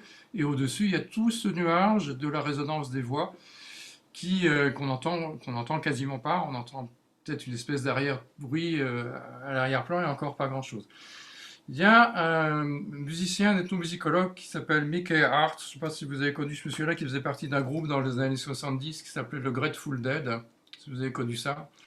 mais c'est peut-être pas de votre époque, enfin, c'était de la mienne quand j'étais ado, et qui est devenu ethnomusicologue. C'était le batteur du Grateful Dead. Et il s'est intéressé, entre autres, aux voix des Tibétains. Il a fait l'expérience suivante avec un groupe de Tibétains qui était en train de psalmodier. Il a fait 2 enregistrements différents. Un avec un micro pour chaque voix et un autre avec un seul micro pour l'ensemble pris du dessus. Et quand on regarde, quand on écoute les 2 enregistrements, il n'y a quasiment pas de différence, tellement les voix et les harmoniques soudent les voix entre elles. Et c'est ça que je cherche dans le travail du son des chœurs quand on cherche, c'est ça qu'on cherche dans la construction du son, c'est-à-dire à faire qu'on ait une sensation d'unité. On est toujours dans la préoccupation de créer davantage d'unité. C'est-à-dire que 1 plus 1, c'est pas 2, c'est 1 plus 1 qui effectivement font 2, mais qu'on perçoit comme une nouvelle unité. Et quand il y a 3 voix ou 4 voix, c'est 1 plus 1 égale 4 éventuellement si on l'analyse, mais en réalité, ce qu'on cherche, c'est que ça fasse à nouveau 1 et que ça donne cette sensation d'unité. Quand cette sensation d'unité est créée, elle est perçue effectivement en partie par le chanteur et par le chef de chœur, mais elle est surtout reçue par l'auditeur d'une manière qui est différente. C'est-à-dire que le son rayonne d'une manière différente et nous touche vibratoirement d'une manière qui est plus ordonnée et qui est plus puissante. Et donc, tous les paramètres de la musique et du son sont augmentés. C'est-à-dire le paramètre musical est amélioré, le paramètre esthétique est amélioré, le paramètre vibratoire est amélioré et le paramètre émotionnel est amélioré. C'est pour ça qu'on est davantage touché. Et qu'il y a pas mal de répertoires auxquels je pense qui sont construits aussi sur ces recherches de fusion. Entre autres, on pense entre autres au chant corse, au chant sarde, à d'autres. Enfin, il y a plein dans le domaine de la polyphonie, de gens qui travaillent, même chez nous en Occitanie, etc. Enfin, il y a beaucoup de... C'est connu et on appelle ça entre autres chanter au contact dans les petits ensembles, c'est-à-dire sentir la relation acoustique des voix qui n'est pas une perception musicale mais qui est une perception vibratoire et sensorielle. Je vous passe autre chose puisque ça marche, donc un autre type de répartition des fréquences. Je vais revenir sur...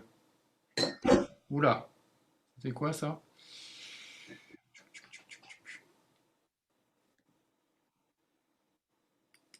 Je vais revenir sur la liturgie orthodoxe de tout à l'heure, là.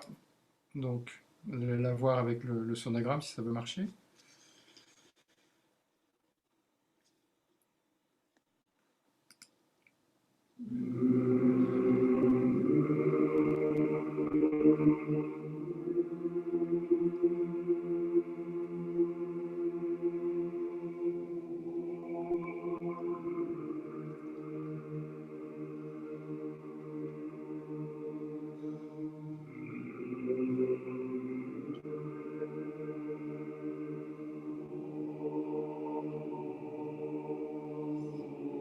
Alors, les harmoniques ici, elles sont là, c'est ce qui apparaît en jaune là. Et on va voir le mouvement, ça monte là.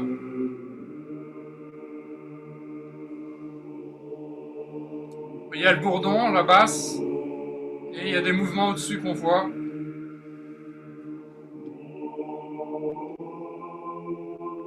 On est là. Mais pareil, il y a toujours beaucoup de sons, beaucoup de fréquences au-dessus. Les traits verticaux, c'est ma voix. Avec les consonnes qui vont beaucoup plus haut encore.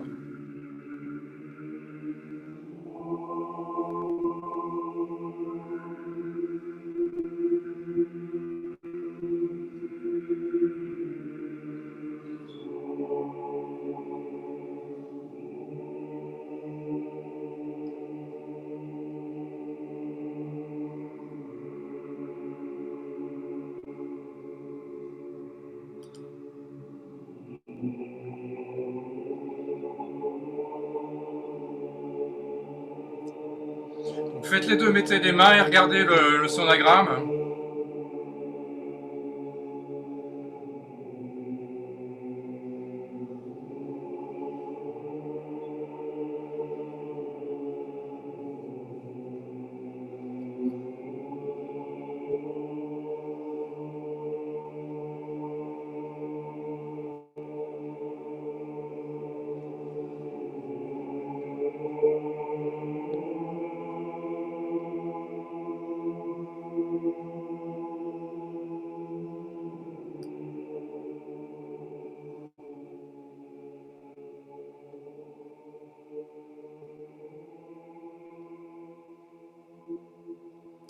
Là, j'ai mis moins fort et le rapport entre les voix et les harmoniques change. Moi, j'entends encore beaucoup les harmoniques alors que le son est très bas.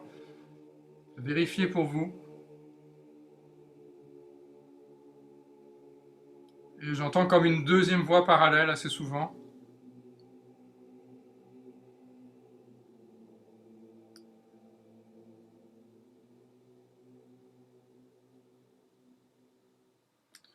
J'essaie de vous faire un diminuendo un peu propre, pour pas couper. Je vais vous faire écouter d'autres voix.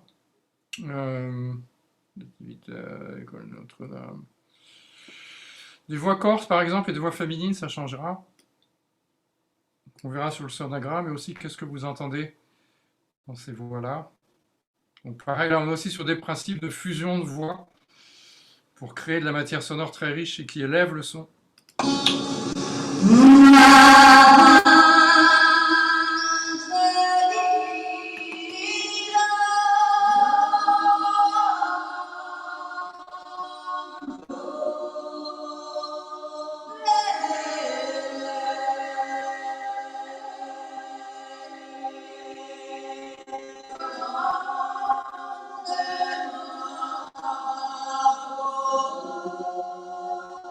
Si on met l'écran, l'écran est plein, plein, plein, plein.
Et puis un autre aussi, un chœur bulgare, une femme bulgare.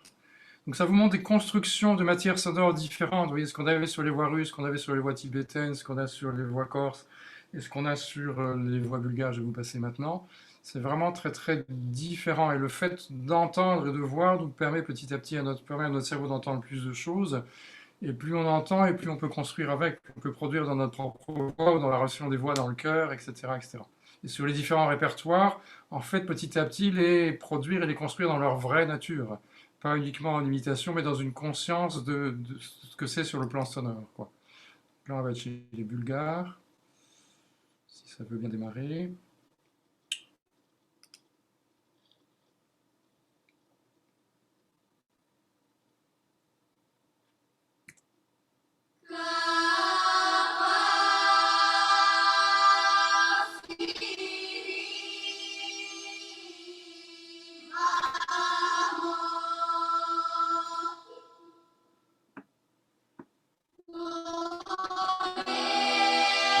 Donc là, pareil, il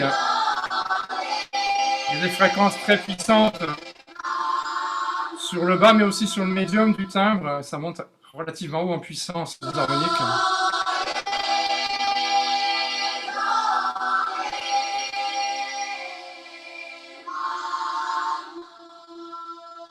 Et si vous mettez les mains, ça siffle énormément.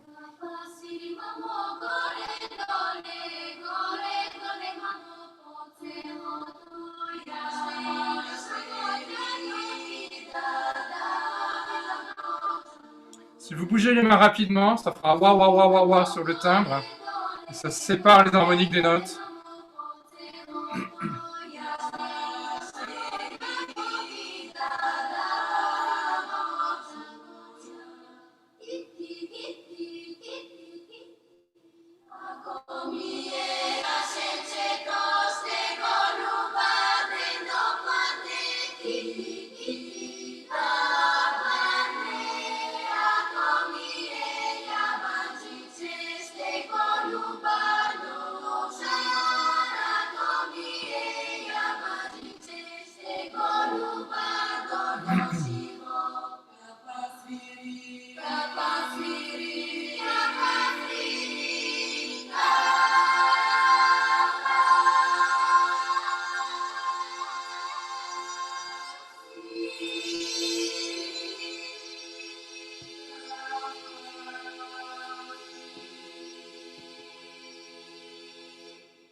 Superbe.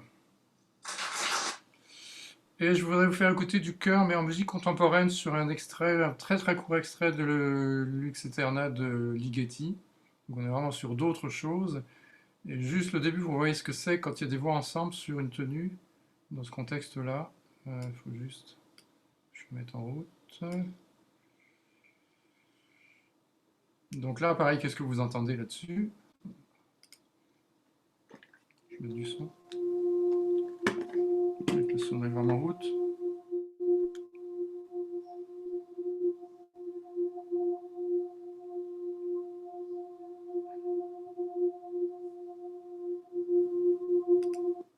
Et je l'arrête volontairement pour vous montrer le sonagramme. Vous voyez, c'est juste une voyelle sur le chœur et on voit bien les différents étages harmoniques sur ce schéma-là. C'est-à-dire on a vraiment juste le fondamental, l'octave, la quinte et l'octave. Il y a juste ça qui... Est-ce que vous entendez la quinte qui siffle? Les octaves, on les entend très peu, parce que pour notre cerveau, c'est assimilé à de la résonance. C'est la même note à une octave et ça fonctionne comme ça. C'est-à-dire que ça élargit l'espace de résonance. Les premiers harmoniques, en fait, c'est leur fonction. Après, les harmoniques sur le médium du timbre, ça va donner de la compréhension, et les harmoniques qui sont encore plus sur l'aigu, ça va donner de la brillance. Selon les bandes de fréquence, ça va avoir des fonctions différentes. Et là, sur ce début de pièce de Ligeti, on a vraiment un chœur à l'unisson sur une voyelle, et on entend très très précisément, on peut vraiment identifier les harmonies qui sont présentes. Après, ça va passer sur de la polyphonie, donc ça sera plus complexe.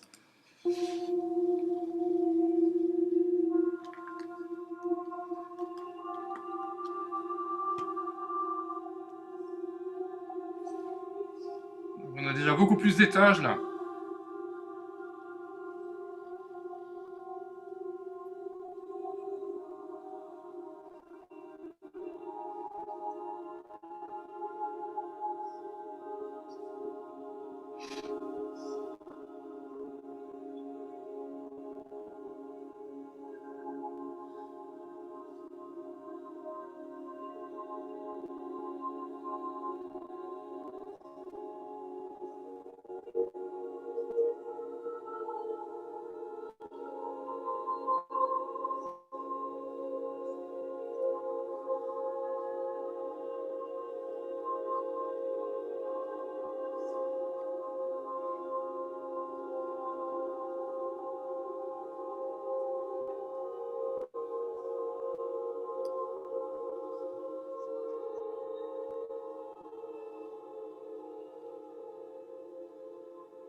Je diminue progressivement, je ne vais pas vous le mettre en entier, ça dure pas mal de temps déjà. Voilà. Ok, j'arrête de partager l'écran.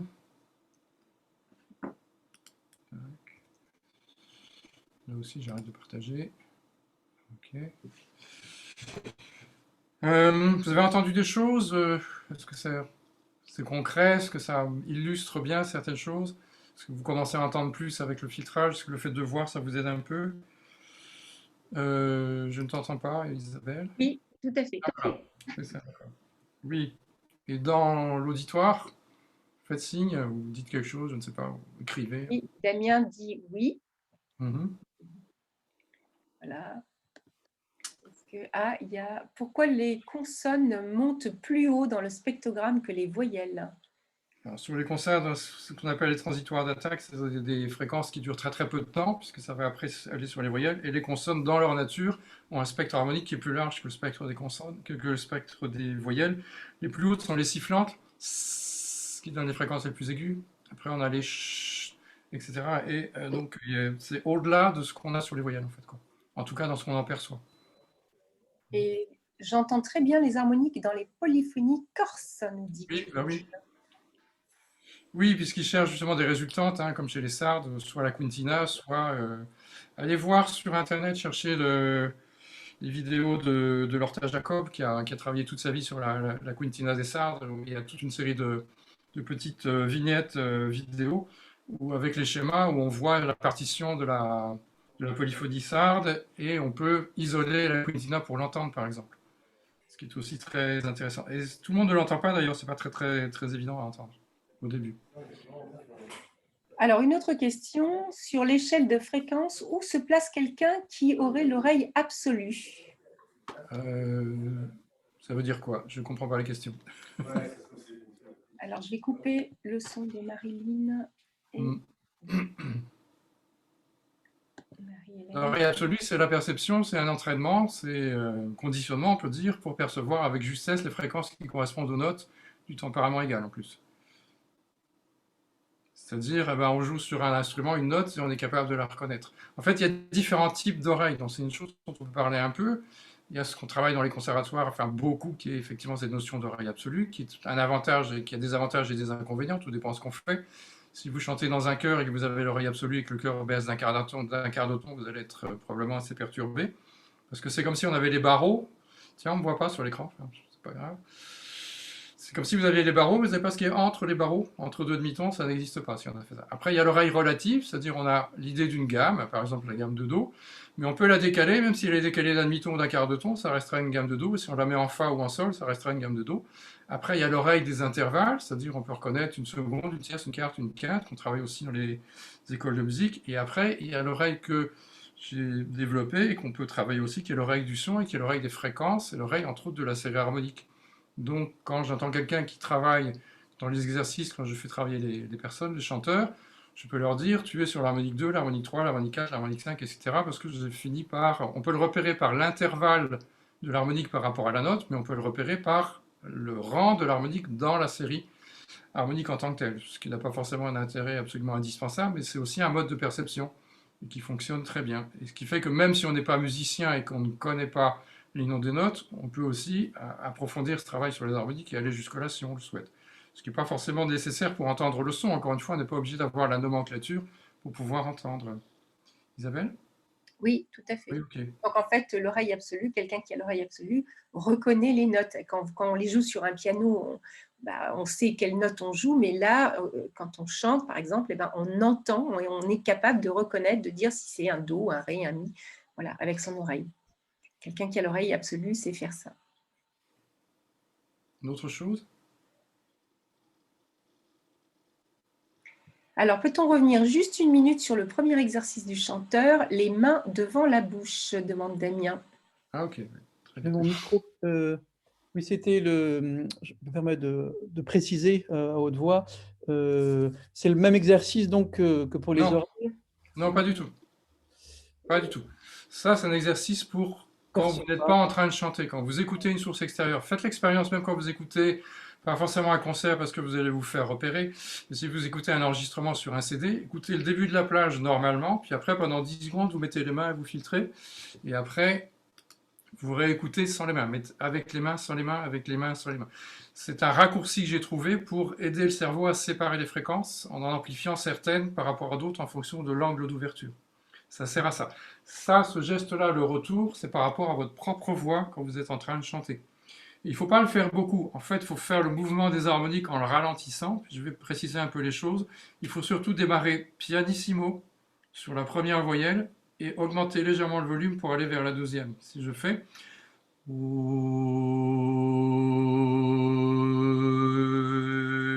C'est-à-dire, je vais entendre l'arrivée des harmoniques et l'arrivée de la richesse du timbre sur ma première voyelle, et ce mouvement du timbre va m'emmener vers la deuxième. Si je fais juste OE comme je viens de faire là, en fait, ben, je vais faire comme si j'étais sur une vocalise. Je ne vais pas être dans l'écoute du son en tant que tel, je vais être sur l'écoute de ma mémoire des voyelles, ce qui n'est pas la même chose.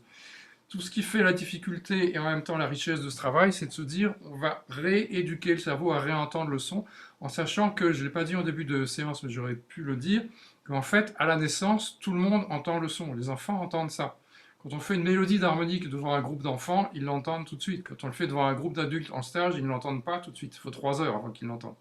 Il y a quelques personnes qui l'entendent, et puis en fin de stage, presque tout le monde l'entend, et encore, c'est pas toujours sûr. Donc il y a vraiment un chemin, c'est-à-dire qu'on était, quand on était enfant, ouvert sur l'ensemble des fréquences, et que petit à petit, c'est comme si on était descendu à l'intérieur de la note et dans l'espace de résonance, et qu'on s'y était enfermé. Et donc là, quand je travaille avec des enfants, je leur dis c'est comme la note, c'est comme une boîte. Cette boîte est fermée pour les adultes, et pour les enfants, elle est ouverte. Et si elle est ouverte, ben on perçoit que là, il y a une espèce de guirlande de sons, et qu'on peut jouer avec, et qu'il y a plein de personnes dans les stages qui se souviennent d'avoir entendu en étant enfant. Il y a très peu de personnes qui gardent, c'est une personne sur 1000 à peu près, enfin j'en sais rien d'ailleurs, mais pas plus que ça, je suis à peu près sûr aujourd'hui, qui gardent et qui n'ont jamais perdu ça. J'en ai croisé un peu dans les stages, entre autres quelques chefs de chœur, mais il y a très très peu de personnes qui gardent, sauf des personnes qui ont été éduquées musicalement dans des milieux de musique traditionnelle, parce qu'on est dans des apprentissages qui sont plus sur l'oralité, et donc qui ont gardé l'oreille un peu plus ouverte. Mais si on est passé sur le côté plus mécanique et théorique et analytique, ça nous a refermé par le fait que on a créé, comment dire, des symboles et qu'on nommait les choses d'une manière particulière et que le sensoriel s'est petit à petit refermé, quoi, a diminué. Donc ça, on fait donc ce mouvement sur les harmoniques. Vous écoutez l'arrivée de votre première voyelle, vous passez vers la deuxième, et 2 fois, 3 fois, 4 fois, et à un moment on fait 1 fois ou 2 avec les mains, et puis après on enlève les mains. C'est pas la peine de faire 50 fois avec les mains, ça sert à rien. Et on réouvre, et on voit ce qui se passe. Et donc tout le travail que je vous ai fait faire ce soir, enfin les petits exercices d'écouter sur des enregistrements en me disant est-ce que ça va passer sur internet, apparemment ça fonctionne un peu, c'est justement pour déjà pratiquer, même si on n'est pas en condition idéale, ni en condition de stage, ni en direct, de se dire on peut déjà faire ce travail-là qui est une chose relativement facile à faire, quoi. D'autres questions? Est-ce que j'ai répondu? Alors oui, a priori, il n'y a pas d'autres questions pour le moment, mais ça va peut-être venir. Oui. Je surveille. Oui, oui. Donc juste un petit mot, ça sera un peu plus court. J'avais dit que je parlerais aussi du travail sur l'instrument, parce que ça peut éventuellement vous intéresser. Moi, je travaille essentiellement de par mon milieu professionnel et ma formation plutôt sur... Je suis issu du milieu, on va dire, choral, quoi, et chanteur. Donc c'est plutôt la plus grosse partie de mon travail, où l'étiquette qu'on m'a assez vite donnée, c'est la construction du son du cœur. Donc c'est vraiment... Ça a été ma carte de visite pendant longtemps. Puis après, il y a le travail en cours de chant à partir de l'écoute du son, et de la conscience du son et de son rapport avec ce qui se passe dans le corps et la facilitation de l'émission vocale, je dirais, on pourrait dire la libération de la voix d'une certaine façon, si on peut employer ces termes-là. Mais on peut aussi travailler sur l'instrument. J'ai commencé à travailler avec des instrumentistes parce que j'avais des retours dans les stages, des personnes qui me disaient ben, j'ai repris mon instrument après le stage et il ne sonne plus de la même façon. C'était assez intriguant. Et je me disais oui, ben, c'est normal, puisqu'en fait, ce qu'on a modifié, c'est l'écoute. Ce que je dis assez souvent aussi, c'est quand vous commencerez à entendre des mouvements musicaux dans les appareils du quotidien, à savoir l'aspirateur, le rasoir, la brosse à dents, la machine à laver, et vous vous rendrez compte qu'ils font de la musique, c'est-à-dire qu'il y a des mouvements dans le timbre qui sont en fait des mouvements de partiels harmoniques, et bien ça veut dire que vous constaterez qu'il y a un changement de perception de votre cerveau parce que vous ne serez pas en train de faire la chasse aux harmoniques en étant en train de faire de la musique. Donc ça prouve qu'on n'est pas sur quelque chose qui est de l'ordre du technique, mais qui est de l'ordre du sensoriel. Alors comment on passe du travail de la voix au travail de l'instrument? C'est le même principe, il faut travailler sur un son, sur une seule note au début, ne pas rentrer dans le discours musical et prendre une note, par exemple une corde d'un instrument, et la faire sonner pendant, je sais pas, 5 minutes, 10 minutes, et écouter, jusqu'à ce qu'on commence à entendre d'autres choses. Faites l'expérience, je ne sais pas si vous avez un piano chez vous, et pendant un quart d'heure, jouez une seule note dans le grave, pas forcément à l'extrême grave, mais dans le grave. Et puis si vous êtes pianiste et que vous faites ça pendant un quart d'heure, 20 minutes, et qu'après vous allez improviser, ben, vous ne ferez pas la même chose en improvisation que ce que vous auriez fait avant l'exercice. Parce que votre oreille et votre cerveau auront entendu autre chose, et ça va vous amener dans un autre imaginaire musical qui sera lié à votre perception du moment. Donc c'est comme si vous allez vous mettre à jouer d'un autre instrument, alors que physiquement c'est le même, mais la perception que vous en avez est différente. J'ai plein de témoignages de ça, de gens qui se sont remis à jouer de l'instrument ou à explorer ou à improviser sur leur instrument.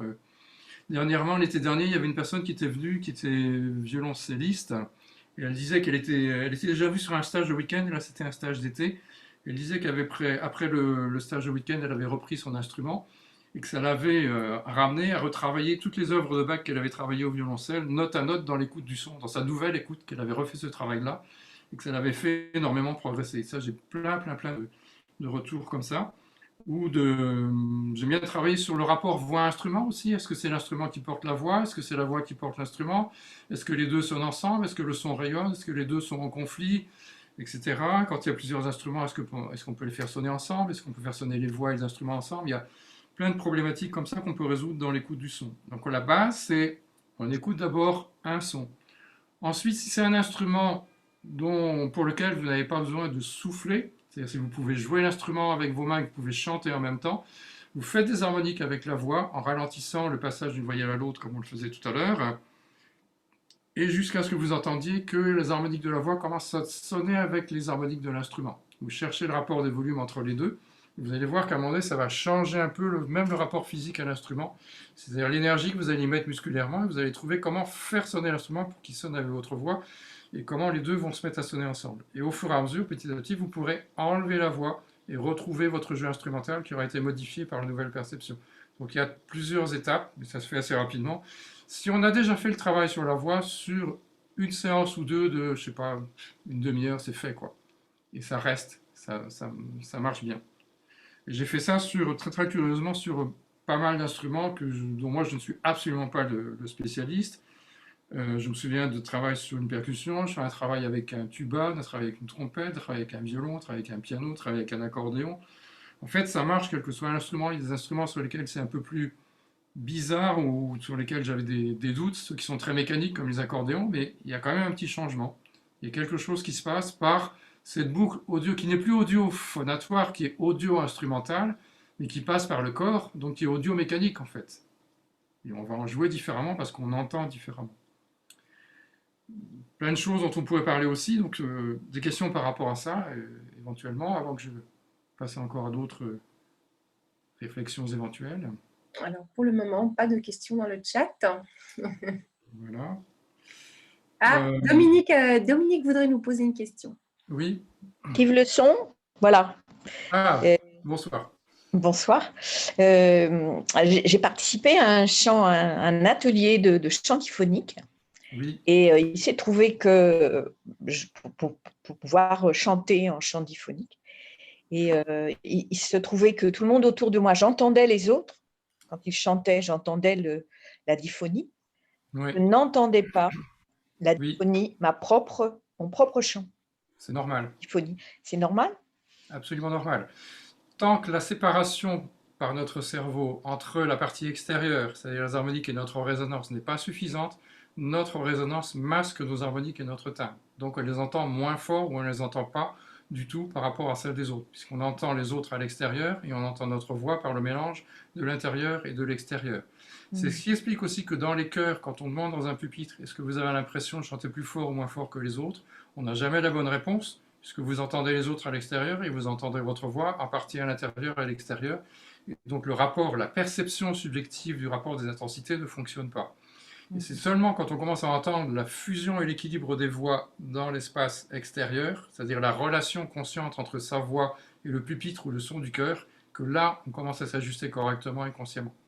Et qu'on commence à avoir la vraie perception. J'ai eu exactement la même chose quand j'ai fait du chant diphonique au début. Hein. D'accord. Et comment par les mêmes étapes. Corriger ça, pour pouvoir entendre sa voix? Continuez à travailler le chant diphonique si vous aimez le chant diphonique. Oui, vous ferez un travail sur l'écoute des harmoniques, comme je viens de vous en parler ce soir. La différence entre le chant diphonique et le travail que je fais, moi je fais du travail sensoriel, donc il n'y a pas d'ordre technique, c'est-à-dire que je ne vais pas trafiquer la voix, déformer la voix pour renforcer l'harmonique. D'accord.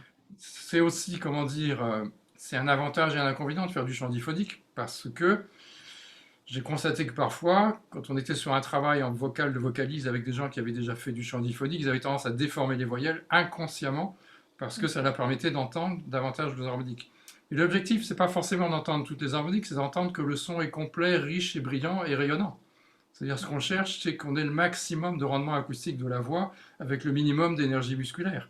Le résultat, c'est ça, que ce soit en chant individuel ou que ce soit dans le travail d'un chœur, c'est comment ce rendement, cette richesse vocale va pouvoir se déployer individuellement et collectivement dans une conscience du son. Mais je dis souvent, de toute façon, dans la polyphonie, vous n'entendrez pas grand-chose. Mais est-ce qu'on est en train d'écouter uniquement les tâches des notes et du texte, ou est-ce qu'on est en train d'écouter à la fois les tâches des notes et du texte, plus cet édifice sonore, même si on ne peut pas l'analyser? Le simple fait de mettre l'oreille dessus va changer quelque chose. C'est systématique. Une autre question qui est peut-être liée à celle-ci, c'est qu'en fait, moi, je me rends compte qu'on entend plus en diphonie avec... Ça dépend du type de voix qu'on utilise. On a plusieurs voix. Oui. Ça, vous le savez, oui. Oui, On peut chanter en voix de tête. Oui. Voix de tête, je trouve qu'elle écrase les harmonies. Oui, elle les tasse un peu. Elle les tasse, alors que lorsqu'on parle, on chante avec cette haute voix, la voix avec laquelle on parle là. Et là, Oui. au contraire, comme dans les chants bulgares, hein, qu'on a entendu tout à l'heure, il y a quelque chose qui se passe au niveau de la... C'est plus fouillis, c'est plus mélangé, c'est plus... Voilà. Ça amène d'autres notions par rapport à cette matière sonore. Quand je dis ça écrase, le terme est exagéré, ça les tasse, le terme est exagéré. En fait, si je reprends, est-ce que vous me voyez? Vous voyez mes mains? Oui, je vois. Moi, je ne me vois pas sur l'écran. Donc, je dis là, il y a le plafond du son et là, il y a la note que vous êtes en train de chanter. Si la note est grave, j'ai tout cet espace-là qui est disponible et je vais avoir plein d'harmoniques. Donc, je vais avoir une matière qui est riche et complexe. Et si je monte là-haut et je vais vers l'aigu, par exemple en voix de tête ou bien sur une voix de soprane, l'espace du timbre va se rétrécir et je vais avoir les premiers harmoniques au-dessus de ma note, pas plus. Donc ils vont avoir une couleur et une matière qui va être différente. Et ça va donner du tout le même résultat que sur cet espace-là. Donc c'est pas du tout la même chose. Ce qui va donner des types vocaux, ce qui va même donner même des caractères pour les voix d'opéra, par exemple, par rapport à des constructions vocales spécifiques. D'où le fait de vous avoir fait écouter des voix des Tibétains, des voix des Bulgares, des voix classiques et des choses, je n'ai pas fait vraiment classique, des voix anciennes en musique classique, des choses comme ça, des voix corses, pour entendre qu'il y a vraiment des constructions différentes et qui varient selon les registres et selon les styles musicaux, quoi. Tout à fait. Voilà. Merci. D'autres questions? Je ne t'entends pas. Pardon. Quels seraient les premiers blocages du corps ou du mental à vérifier si on entend ou produit faiblement les harmoniques à la voix? Waouh! Alors là, ça veut dire qu'on pense mécanique à nouveau. Moi, j'essaie de me préoccuper le moins possible de la mécanique. La seule chose que je fais dans le travail préparatoire, c'est que je fais un gros travail respiratoire. Les gens qui ont fait les stages avec moi se souviennent, et j'utilise beaucoup le bâillement pour détendre toutes les autres musculaires en rapport avec le système musculaire et respiratoire, avec un travail systématique. La première fois qu'on le fait, ça peut durer un quart d'heure, 20 minutes, puis après ça peut se réduire, et j'amène à installer ce que j'appelle l'équilibre tonus-détente dans le corps. C'est la première chose que je fais. Ça peut peut-être... Je fais quasiment jamais de vocalise, même en tant que chef de chœur, j'avais arrêté d'en faire quand j'étais encore en fonction en tant que chef de chœur. Et je fais du travail d'écoute et du travail de préparation corporelle à partir de la respiration et de l'équilibre tonus-détente des chaînes musculaires. Ensuite, ce qui va se passer, je reviens sur le travail en individuel, parce qu'il y a encore des choses que je ne vous ai pas dites, c'est que quand on va... Ce que je vais essayer de faire, c'est de mettre en relation les trois aspects, c'est-à-dire le corps, l'oreille et la voix, les trois à la fois, et de le mettre dans leur juste rapport, en démarrant tout doucement, pianissimo sur l'attaque des voyelles, pour entendre l'arrivée du timbre, et en même temps mettre les chaînes musculaires en tension très progressive, c'est-à-dire pas trop rapide. Et à un moment donné, ce qui va se passer, c'est qu'on va arriver au résultat suivant, c'est qu'on va obtenir l'énergie musculaire simplement suffisante et minimum pour que, en relation avec l'écoute du timbre, la voix se mette à sortir et à sonner tranquillement. C'est ça qui va changer, et c'est essentiellement ça que j'enseigne dans le travail en individuel, quoi. Et donc, à un moment donné, ce qui va se passer, c'est qu'on va avoir un changement, entre autres des appuis au sol. Les personnes vont sentir que leur axe vertical va changer, va s'installer sur une meilleure verticalité, que l'appui au sol va changer, que ça va avoir tendance à libérer ce qui se passe au-dessus dans les chaînes musculaires, et que petit à petit, par le jeu de la boucle audio-phonatoire et par ce réglage des pressions en relation avec l'écoute consciente, on va reconstruire un tonus musculaire à partir de cet appui sur la globalité du corps.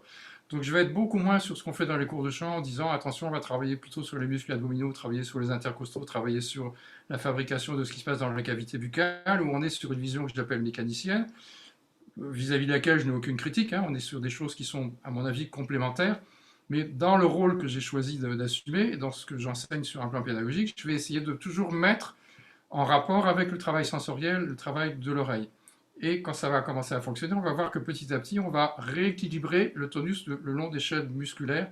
Et selon chaque personne, ça ne va pas se passer exactement de la même façon. C'est-à-dire qu'on va avoir peut-être d'abord un rapport entre l'appui au sol et la cage thoracique, puis un rapport entre l'appui au sol et le bassin, puis un rapport entre d'autres zones, un rapport avec les omoplates, etc. Et quand ce sera terminé, ce qui n'est pas fait forcément en une seule fois d'ailleurs, on va avoir la sensation que le corps est comme une tour qui est très très équilibrée, comme si on avait tous les étages des briques, un peu comme un phare au bord de la mer, et que la voix est comme le rayonnement à 360 degrés de la lumière, et que le son rayonne autour de la personne et en relation avec l'espace, avec la résonance du lieu dans lequel elle se trouve. Voilà. Je ne sais pas si ça répond à la question, mais en tout cas c'est pour expliquer comment je travaille par rapport à ces questions-là. Donc je ne me préoccupe pas très très rarement d'aller démonter spécialement une tension à un endroit particulier, c'est vraiment rarissime, quoi. J'essaie d'intervenir le moins possible et de faire confiance au processus que je mets en place, quoi. Merci La question était de Valérie. qui? Est-ce qu'il y a une réponse, Alors, un une commentaire? autre question. Les voix graves ont donc beaucoup plus d'harmoniques Oui. aiguës? Point d'interrogation? Non, ils Que produisent. les voix graves ont donc beaucoup plus d'harmoniques que les voix plus Oui, aiguës. Point d'interrogation. exact. Voilà. Oui, exact. L'espace du timbre est fonction de la hauteur de la note et de la voyelle que vous chantez. Alors, c'est un système à double entrée, c'est à la fois la voyelle que vous chantez et en même temps la hauteur de la note. Donc, si vous montez la note, c'est comme si ça c'était le plancher et ça c'est le plafond. Ben, l'espace entre les deux va se réduire. Mais par contre, ça ne va pas donner les mêmes natures de son. Quand on est sur un stage et qu'on fait par exemple un unisson sur les voix d'alto et des sopranes, on va avoir des harmoniques extrêmement claires, cristallines, très très très belles, un côté un peu angélique, un peu une espèce de cliché sur le chant harmonique, alors que sur les voix graves, on va avoir une matière qui va être plus dense, qui ne va pas du tout avoir la même nature. Ce qui fait que dans les stages, souvent je fais un exercice pour faire descendre les sopranes exaltives vers leur extrême grave dans le confort pour entendre cette matière sur le grave de leur voix qui n'est pas connue, parce qu'elles ne sont pas dans cette recherche-là a priorité. Il y a des choses qui sont très très belles à découvrir. En fait, on n'a pas qu'une voix, comme quelqu'un a dit tout à l'heure, on en a plusieurs, mais en fonction de ce qu'on fait avec, ben, on a tendance un peu à la spécialiser et à la limiter dans un espace particulier. Et c'est intéressant d'aller justement explorer d'autres choses, et ce travail de l'oreille permet aussi ça d'une manière confortable. Alors, Virginie est très contente. Ça répond tout à fait à sa question tout à l'heure. Et il y a encore une autre question. Bonsoir Dainouri. Peux-tu nous rappeler pourquoi les harmoniques sont toujours au-dessus de la fondamentale?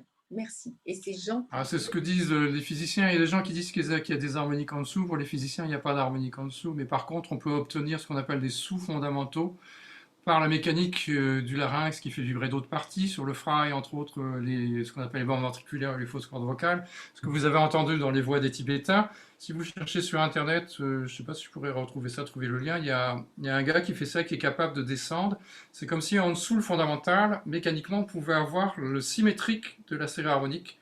Il y a des gens qui arrivent à descendre en dessous comme ça, mais ça reste, pour les acousticiens et les physiciens, ça produit des nouveaux fondamentaux qui à nouveau vont gérer des nouveaux harmoniques. Quand vous entendez les voix des Tibétains, ils ont effectivement par le fry, en fait, ils ont deux, la voix normale et la voix qui est à l'octave en dessous, et il y a une double série harmonique dans leur voix, en fait, au minimum. Voilà, on peut avoir des sons en dessous, mais le terme harmonique n'est pas approprié, en fait, en tout cas. Même si le langage courant parle de sous-harmonique, pourquoi pas, mais c'est pas forcément accepté par les acousticiens et les physiciens. Ce que je peux en dire. Maintenant, si vous avez d'autres informations, envoyez-les-moi. Alors, auriez-vous encore un peu d'exemples de qualification du timbre selon les harmoniques dans les médiums, les graves et les aigus? C'est ce qu'on a vu sur les sonogrammes tout à l'heure. C'est-à-dire que si on a plus d'harmoniques qui sont sur le proche du fondamental, on va avoir plutôt un espace de résonance globale et d'homogénéité qui va être assez important, qui va donner de la rondeur au son.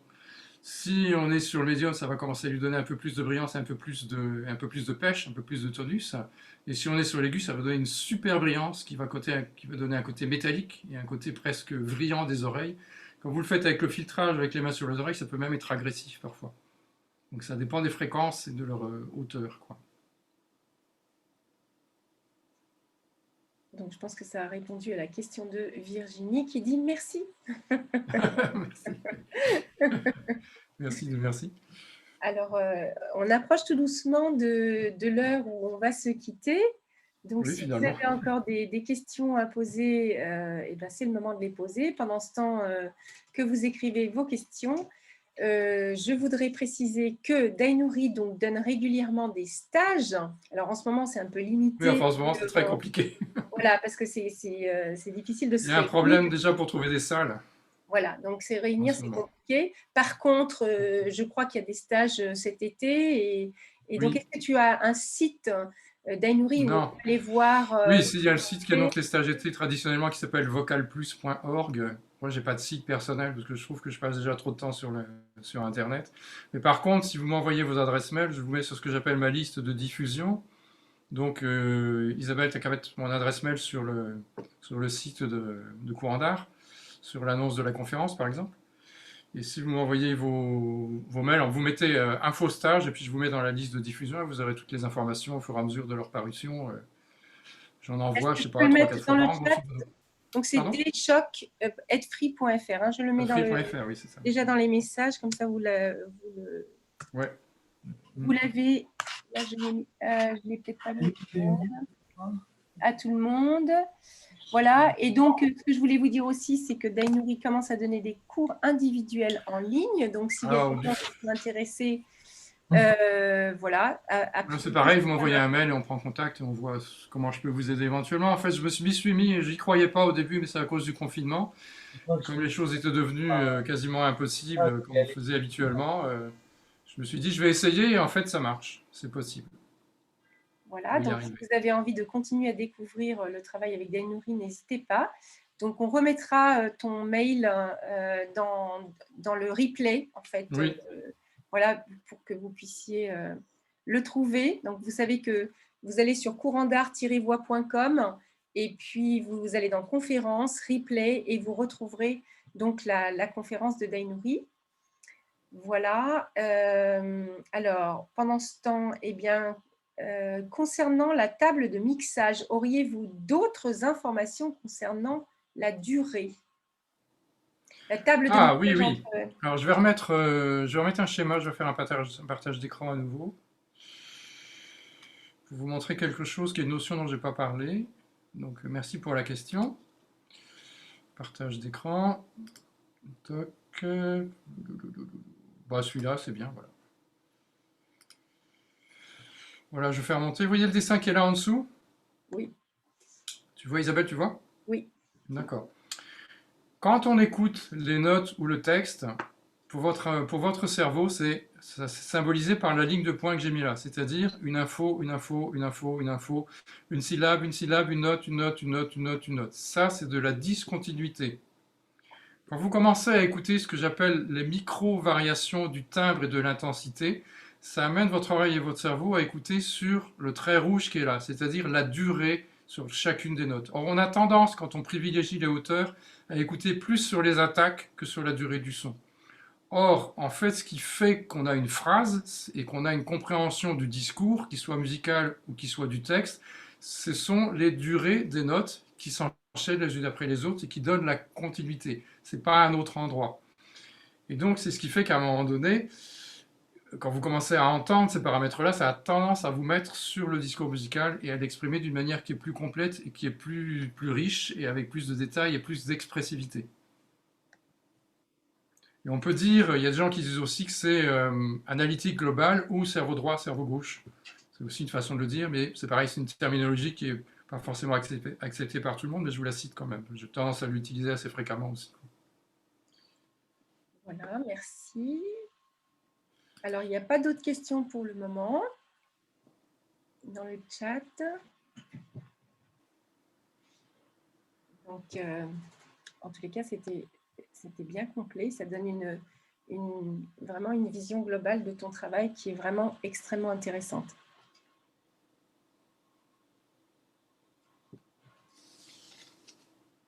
Et pour ceux qui ne connaissent pas encore Dainouri, moi, je vous recommande vivement d'essayer de travailler. Enfin, vos oreilles, c'est vraiment un travail passionnant. C'est un travail qui n'est jamais fini. Hein. On n'entend plus le son de la même manière après. Absolument, oui. On n'entend plus... Oui, c'est rentrer dans le monde du son et en fait, on ne l'entend pas dans ce qu'il est dans sa réalité, on l'entend à travers... Je dis qu'on entend les objets sonores, c'est-à-dire qu'on entend On entend les sons musicaux, on entend les sons du langage, on entend les bruits, mais on n'entend pas le son en tant que tel, puisque le son est devenu objet sonore dans notre parcours pendant l'enfance. Et que donc, c'est ça qu'on a tendance à privilégier à travers notre mémoire des objets sonores et de ce que le son est devenu dans notre société. Donc, réentendre le son, c'est quelque chose de différent. Et je voudrais juste témoigner pour moi, enfin, en termes de ma propre conclusion éventuelle, que ce changement d'écoute, du fait que c'est devenu mon métier et que je me suis mis à faire des stages, je l'ai vécu plusieurs fois. C'est-à-dire que la première fois que j'ai commencé à entendre, je dis ah, c'est absolument incroyable, c'est extraordinaire, c'est superbe. Et puis quelques années après, j'en ai eu un deuxième, puis j'en ai eu un troisième, je ne sais pas combien j'en ai eu d'ailleurs. Hein. Et ça m'a fait vivre des expériences assez étonnantes, du style je reprends ma voiture après un stage et j'ai l'impression qu'on a changé mon autoradio, qu'on a mis une chaîne hi-fi. Et je rentre chez moi et j'écoute un disque, je sais pas, je dis n'importe quoi, de Bach ou de Mozart. Je dis, mais j'ai encore rien compris à ce concerto de Bach ou à Bach en général. Alors qu'en fait, je l'ai déjà écouté, je ne sais pas, peut-être 10 fois ou 20 fois, mais je l'entends avec un cerveau et des oreilles qui ne fonctionnent plus de la même façon et qui fonctionnent avec plus de précision. Et donc, je perçois plus d'informations, plus de choses et il se passe toujours les mêmes choses. Comment dire, la première chose qui se passe, c'est que cette musique que j'avais déjà entendue me paraît plus belle qu'auparavant. Ça, c'est systématique. À chaque fois que j'ai un changement d'écoute, à chaque fois que c'est plus fin, plus précis, qu'il y a un changement quantitatif dans la perception, la musique est toujours plus belle. Ensuite, l'impact émotionnel est toujours plus fort, l'impact esthétique est toujours plus fort, et l'impact énergétique est toujours plus fort. C'est toujours toutes ces dimensions qui sont augmentées. Et ça, c'est... Je ne sais pas si ça s'arrête un jour. J'espère que non, d'ailleurs. Alors, on a encore une petite question. Comment séparer résonance et harmonique? Ah, alors la résonance, c'est ce que fait le corps. Alors, je ne sais pas si vous allez l'entendre, si c'est très beau par Internet, c'est juste... Ce n'est que ça, à l'intérieur du corps et autour du corps. C'est pas plus que ça, mais ça peut prendre des dimensions importantes. Comme si vous souffliez dans un tube. Et puis l'harmonique, c'est ce que vous fabriquez avec votre articulation, selon la place de votre langue, selon l'ouverture du palais, etc., etc. Où en fait vous associez des harmoniques pour construire les voyelles. Mais comme on n'est pas Monsieur Jourdain, évidemment, on ne va pas chercher à le faire comme ça, ou le moins possible. En passant par l'oreille, ça va plus vite. Quand vous avez appris à fabriquer des voyelles par le langage, eh bien c'est le même processus. C'est-à-dire, on le fabrique parce qu'on l'entend, quoi. Sur les harmoniques, c'est pareil. C'est parce qu'on les entend à un moment donné qu'on va pouvoir les émettre. Si on ne les entend pas, on peut le faire, mais si on ne les entend pas, on ne les contrôle pas. Même si l'objectif n'est pas de les contrôler, quoi. Et donc, à terme, souvenez-vous ce que je vous disais au début, votre terme, ça va devenir la partie qui est fabriquée dans votre cavité buccale et qui va devenir la partie extérieure. Et votre résonance, c'est votre corps. Et à un moment donné, même dans votre propre voix, vous entendrez qu'il y a une différence entre ces deux espaces et ces deux natures de son. Y compris même dans un son de chœur, ça s'entend moins parce que ça rayonne énormément, et puis il y a le rapport à l'espace, il y a plein de choses qui viennent se rajouter, mais il y a quand même cette séparation qui se met en place, quoi.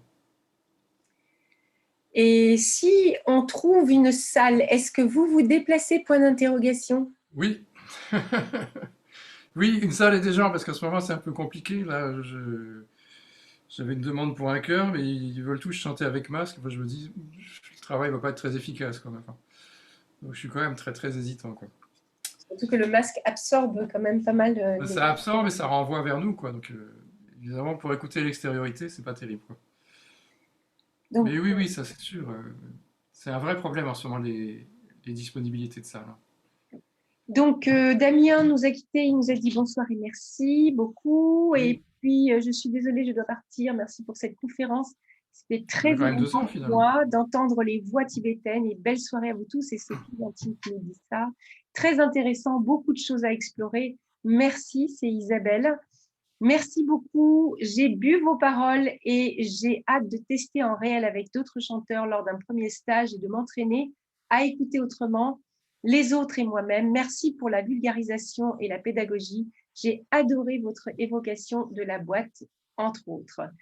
Merci beaucoup pour votre temps partagé. Belle soirée, c'est clair. Voilà. Et donc, dans la Maison de la Voix, comme vous le savez, pour ceux qui nous connaissent, on a l'habitude, évidemment, de se quitter en écoutant vos voix. Donc, ça veut dire qu'à partir de maintenant, vous avez le droit d'ouvrir vos micros et de dire ce que vous avez envie de dire pour qu'on vous entende. Et Daïnouri et moi, évidemment, on a la clé de la salle, donc on restera et on partira en dernier. Voilà, donc merci à vous tous. Merci d'avoir été là avec nous. Merci à tous, oui. Et puis, on sera ravis d'entendre vos voix. Et puis, un de ces jours en vrai, si vous le voulez. Avec plaisir. Merci beaucoup. Merci. Merci Isabelle. Au revoir, Maïnouri. Merci. Au revoir. Au revoir. Salut. Merci. Merci Belle beaucoup. soirée.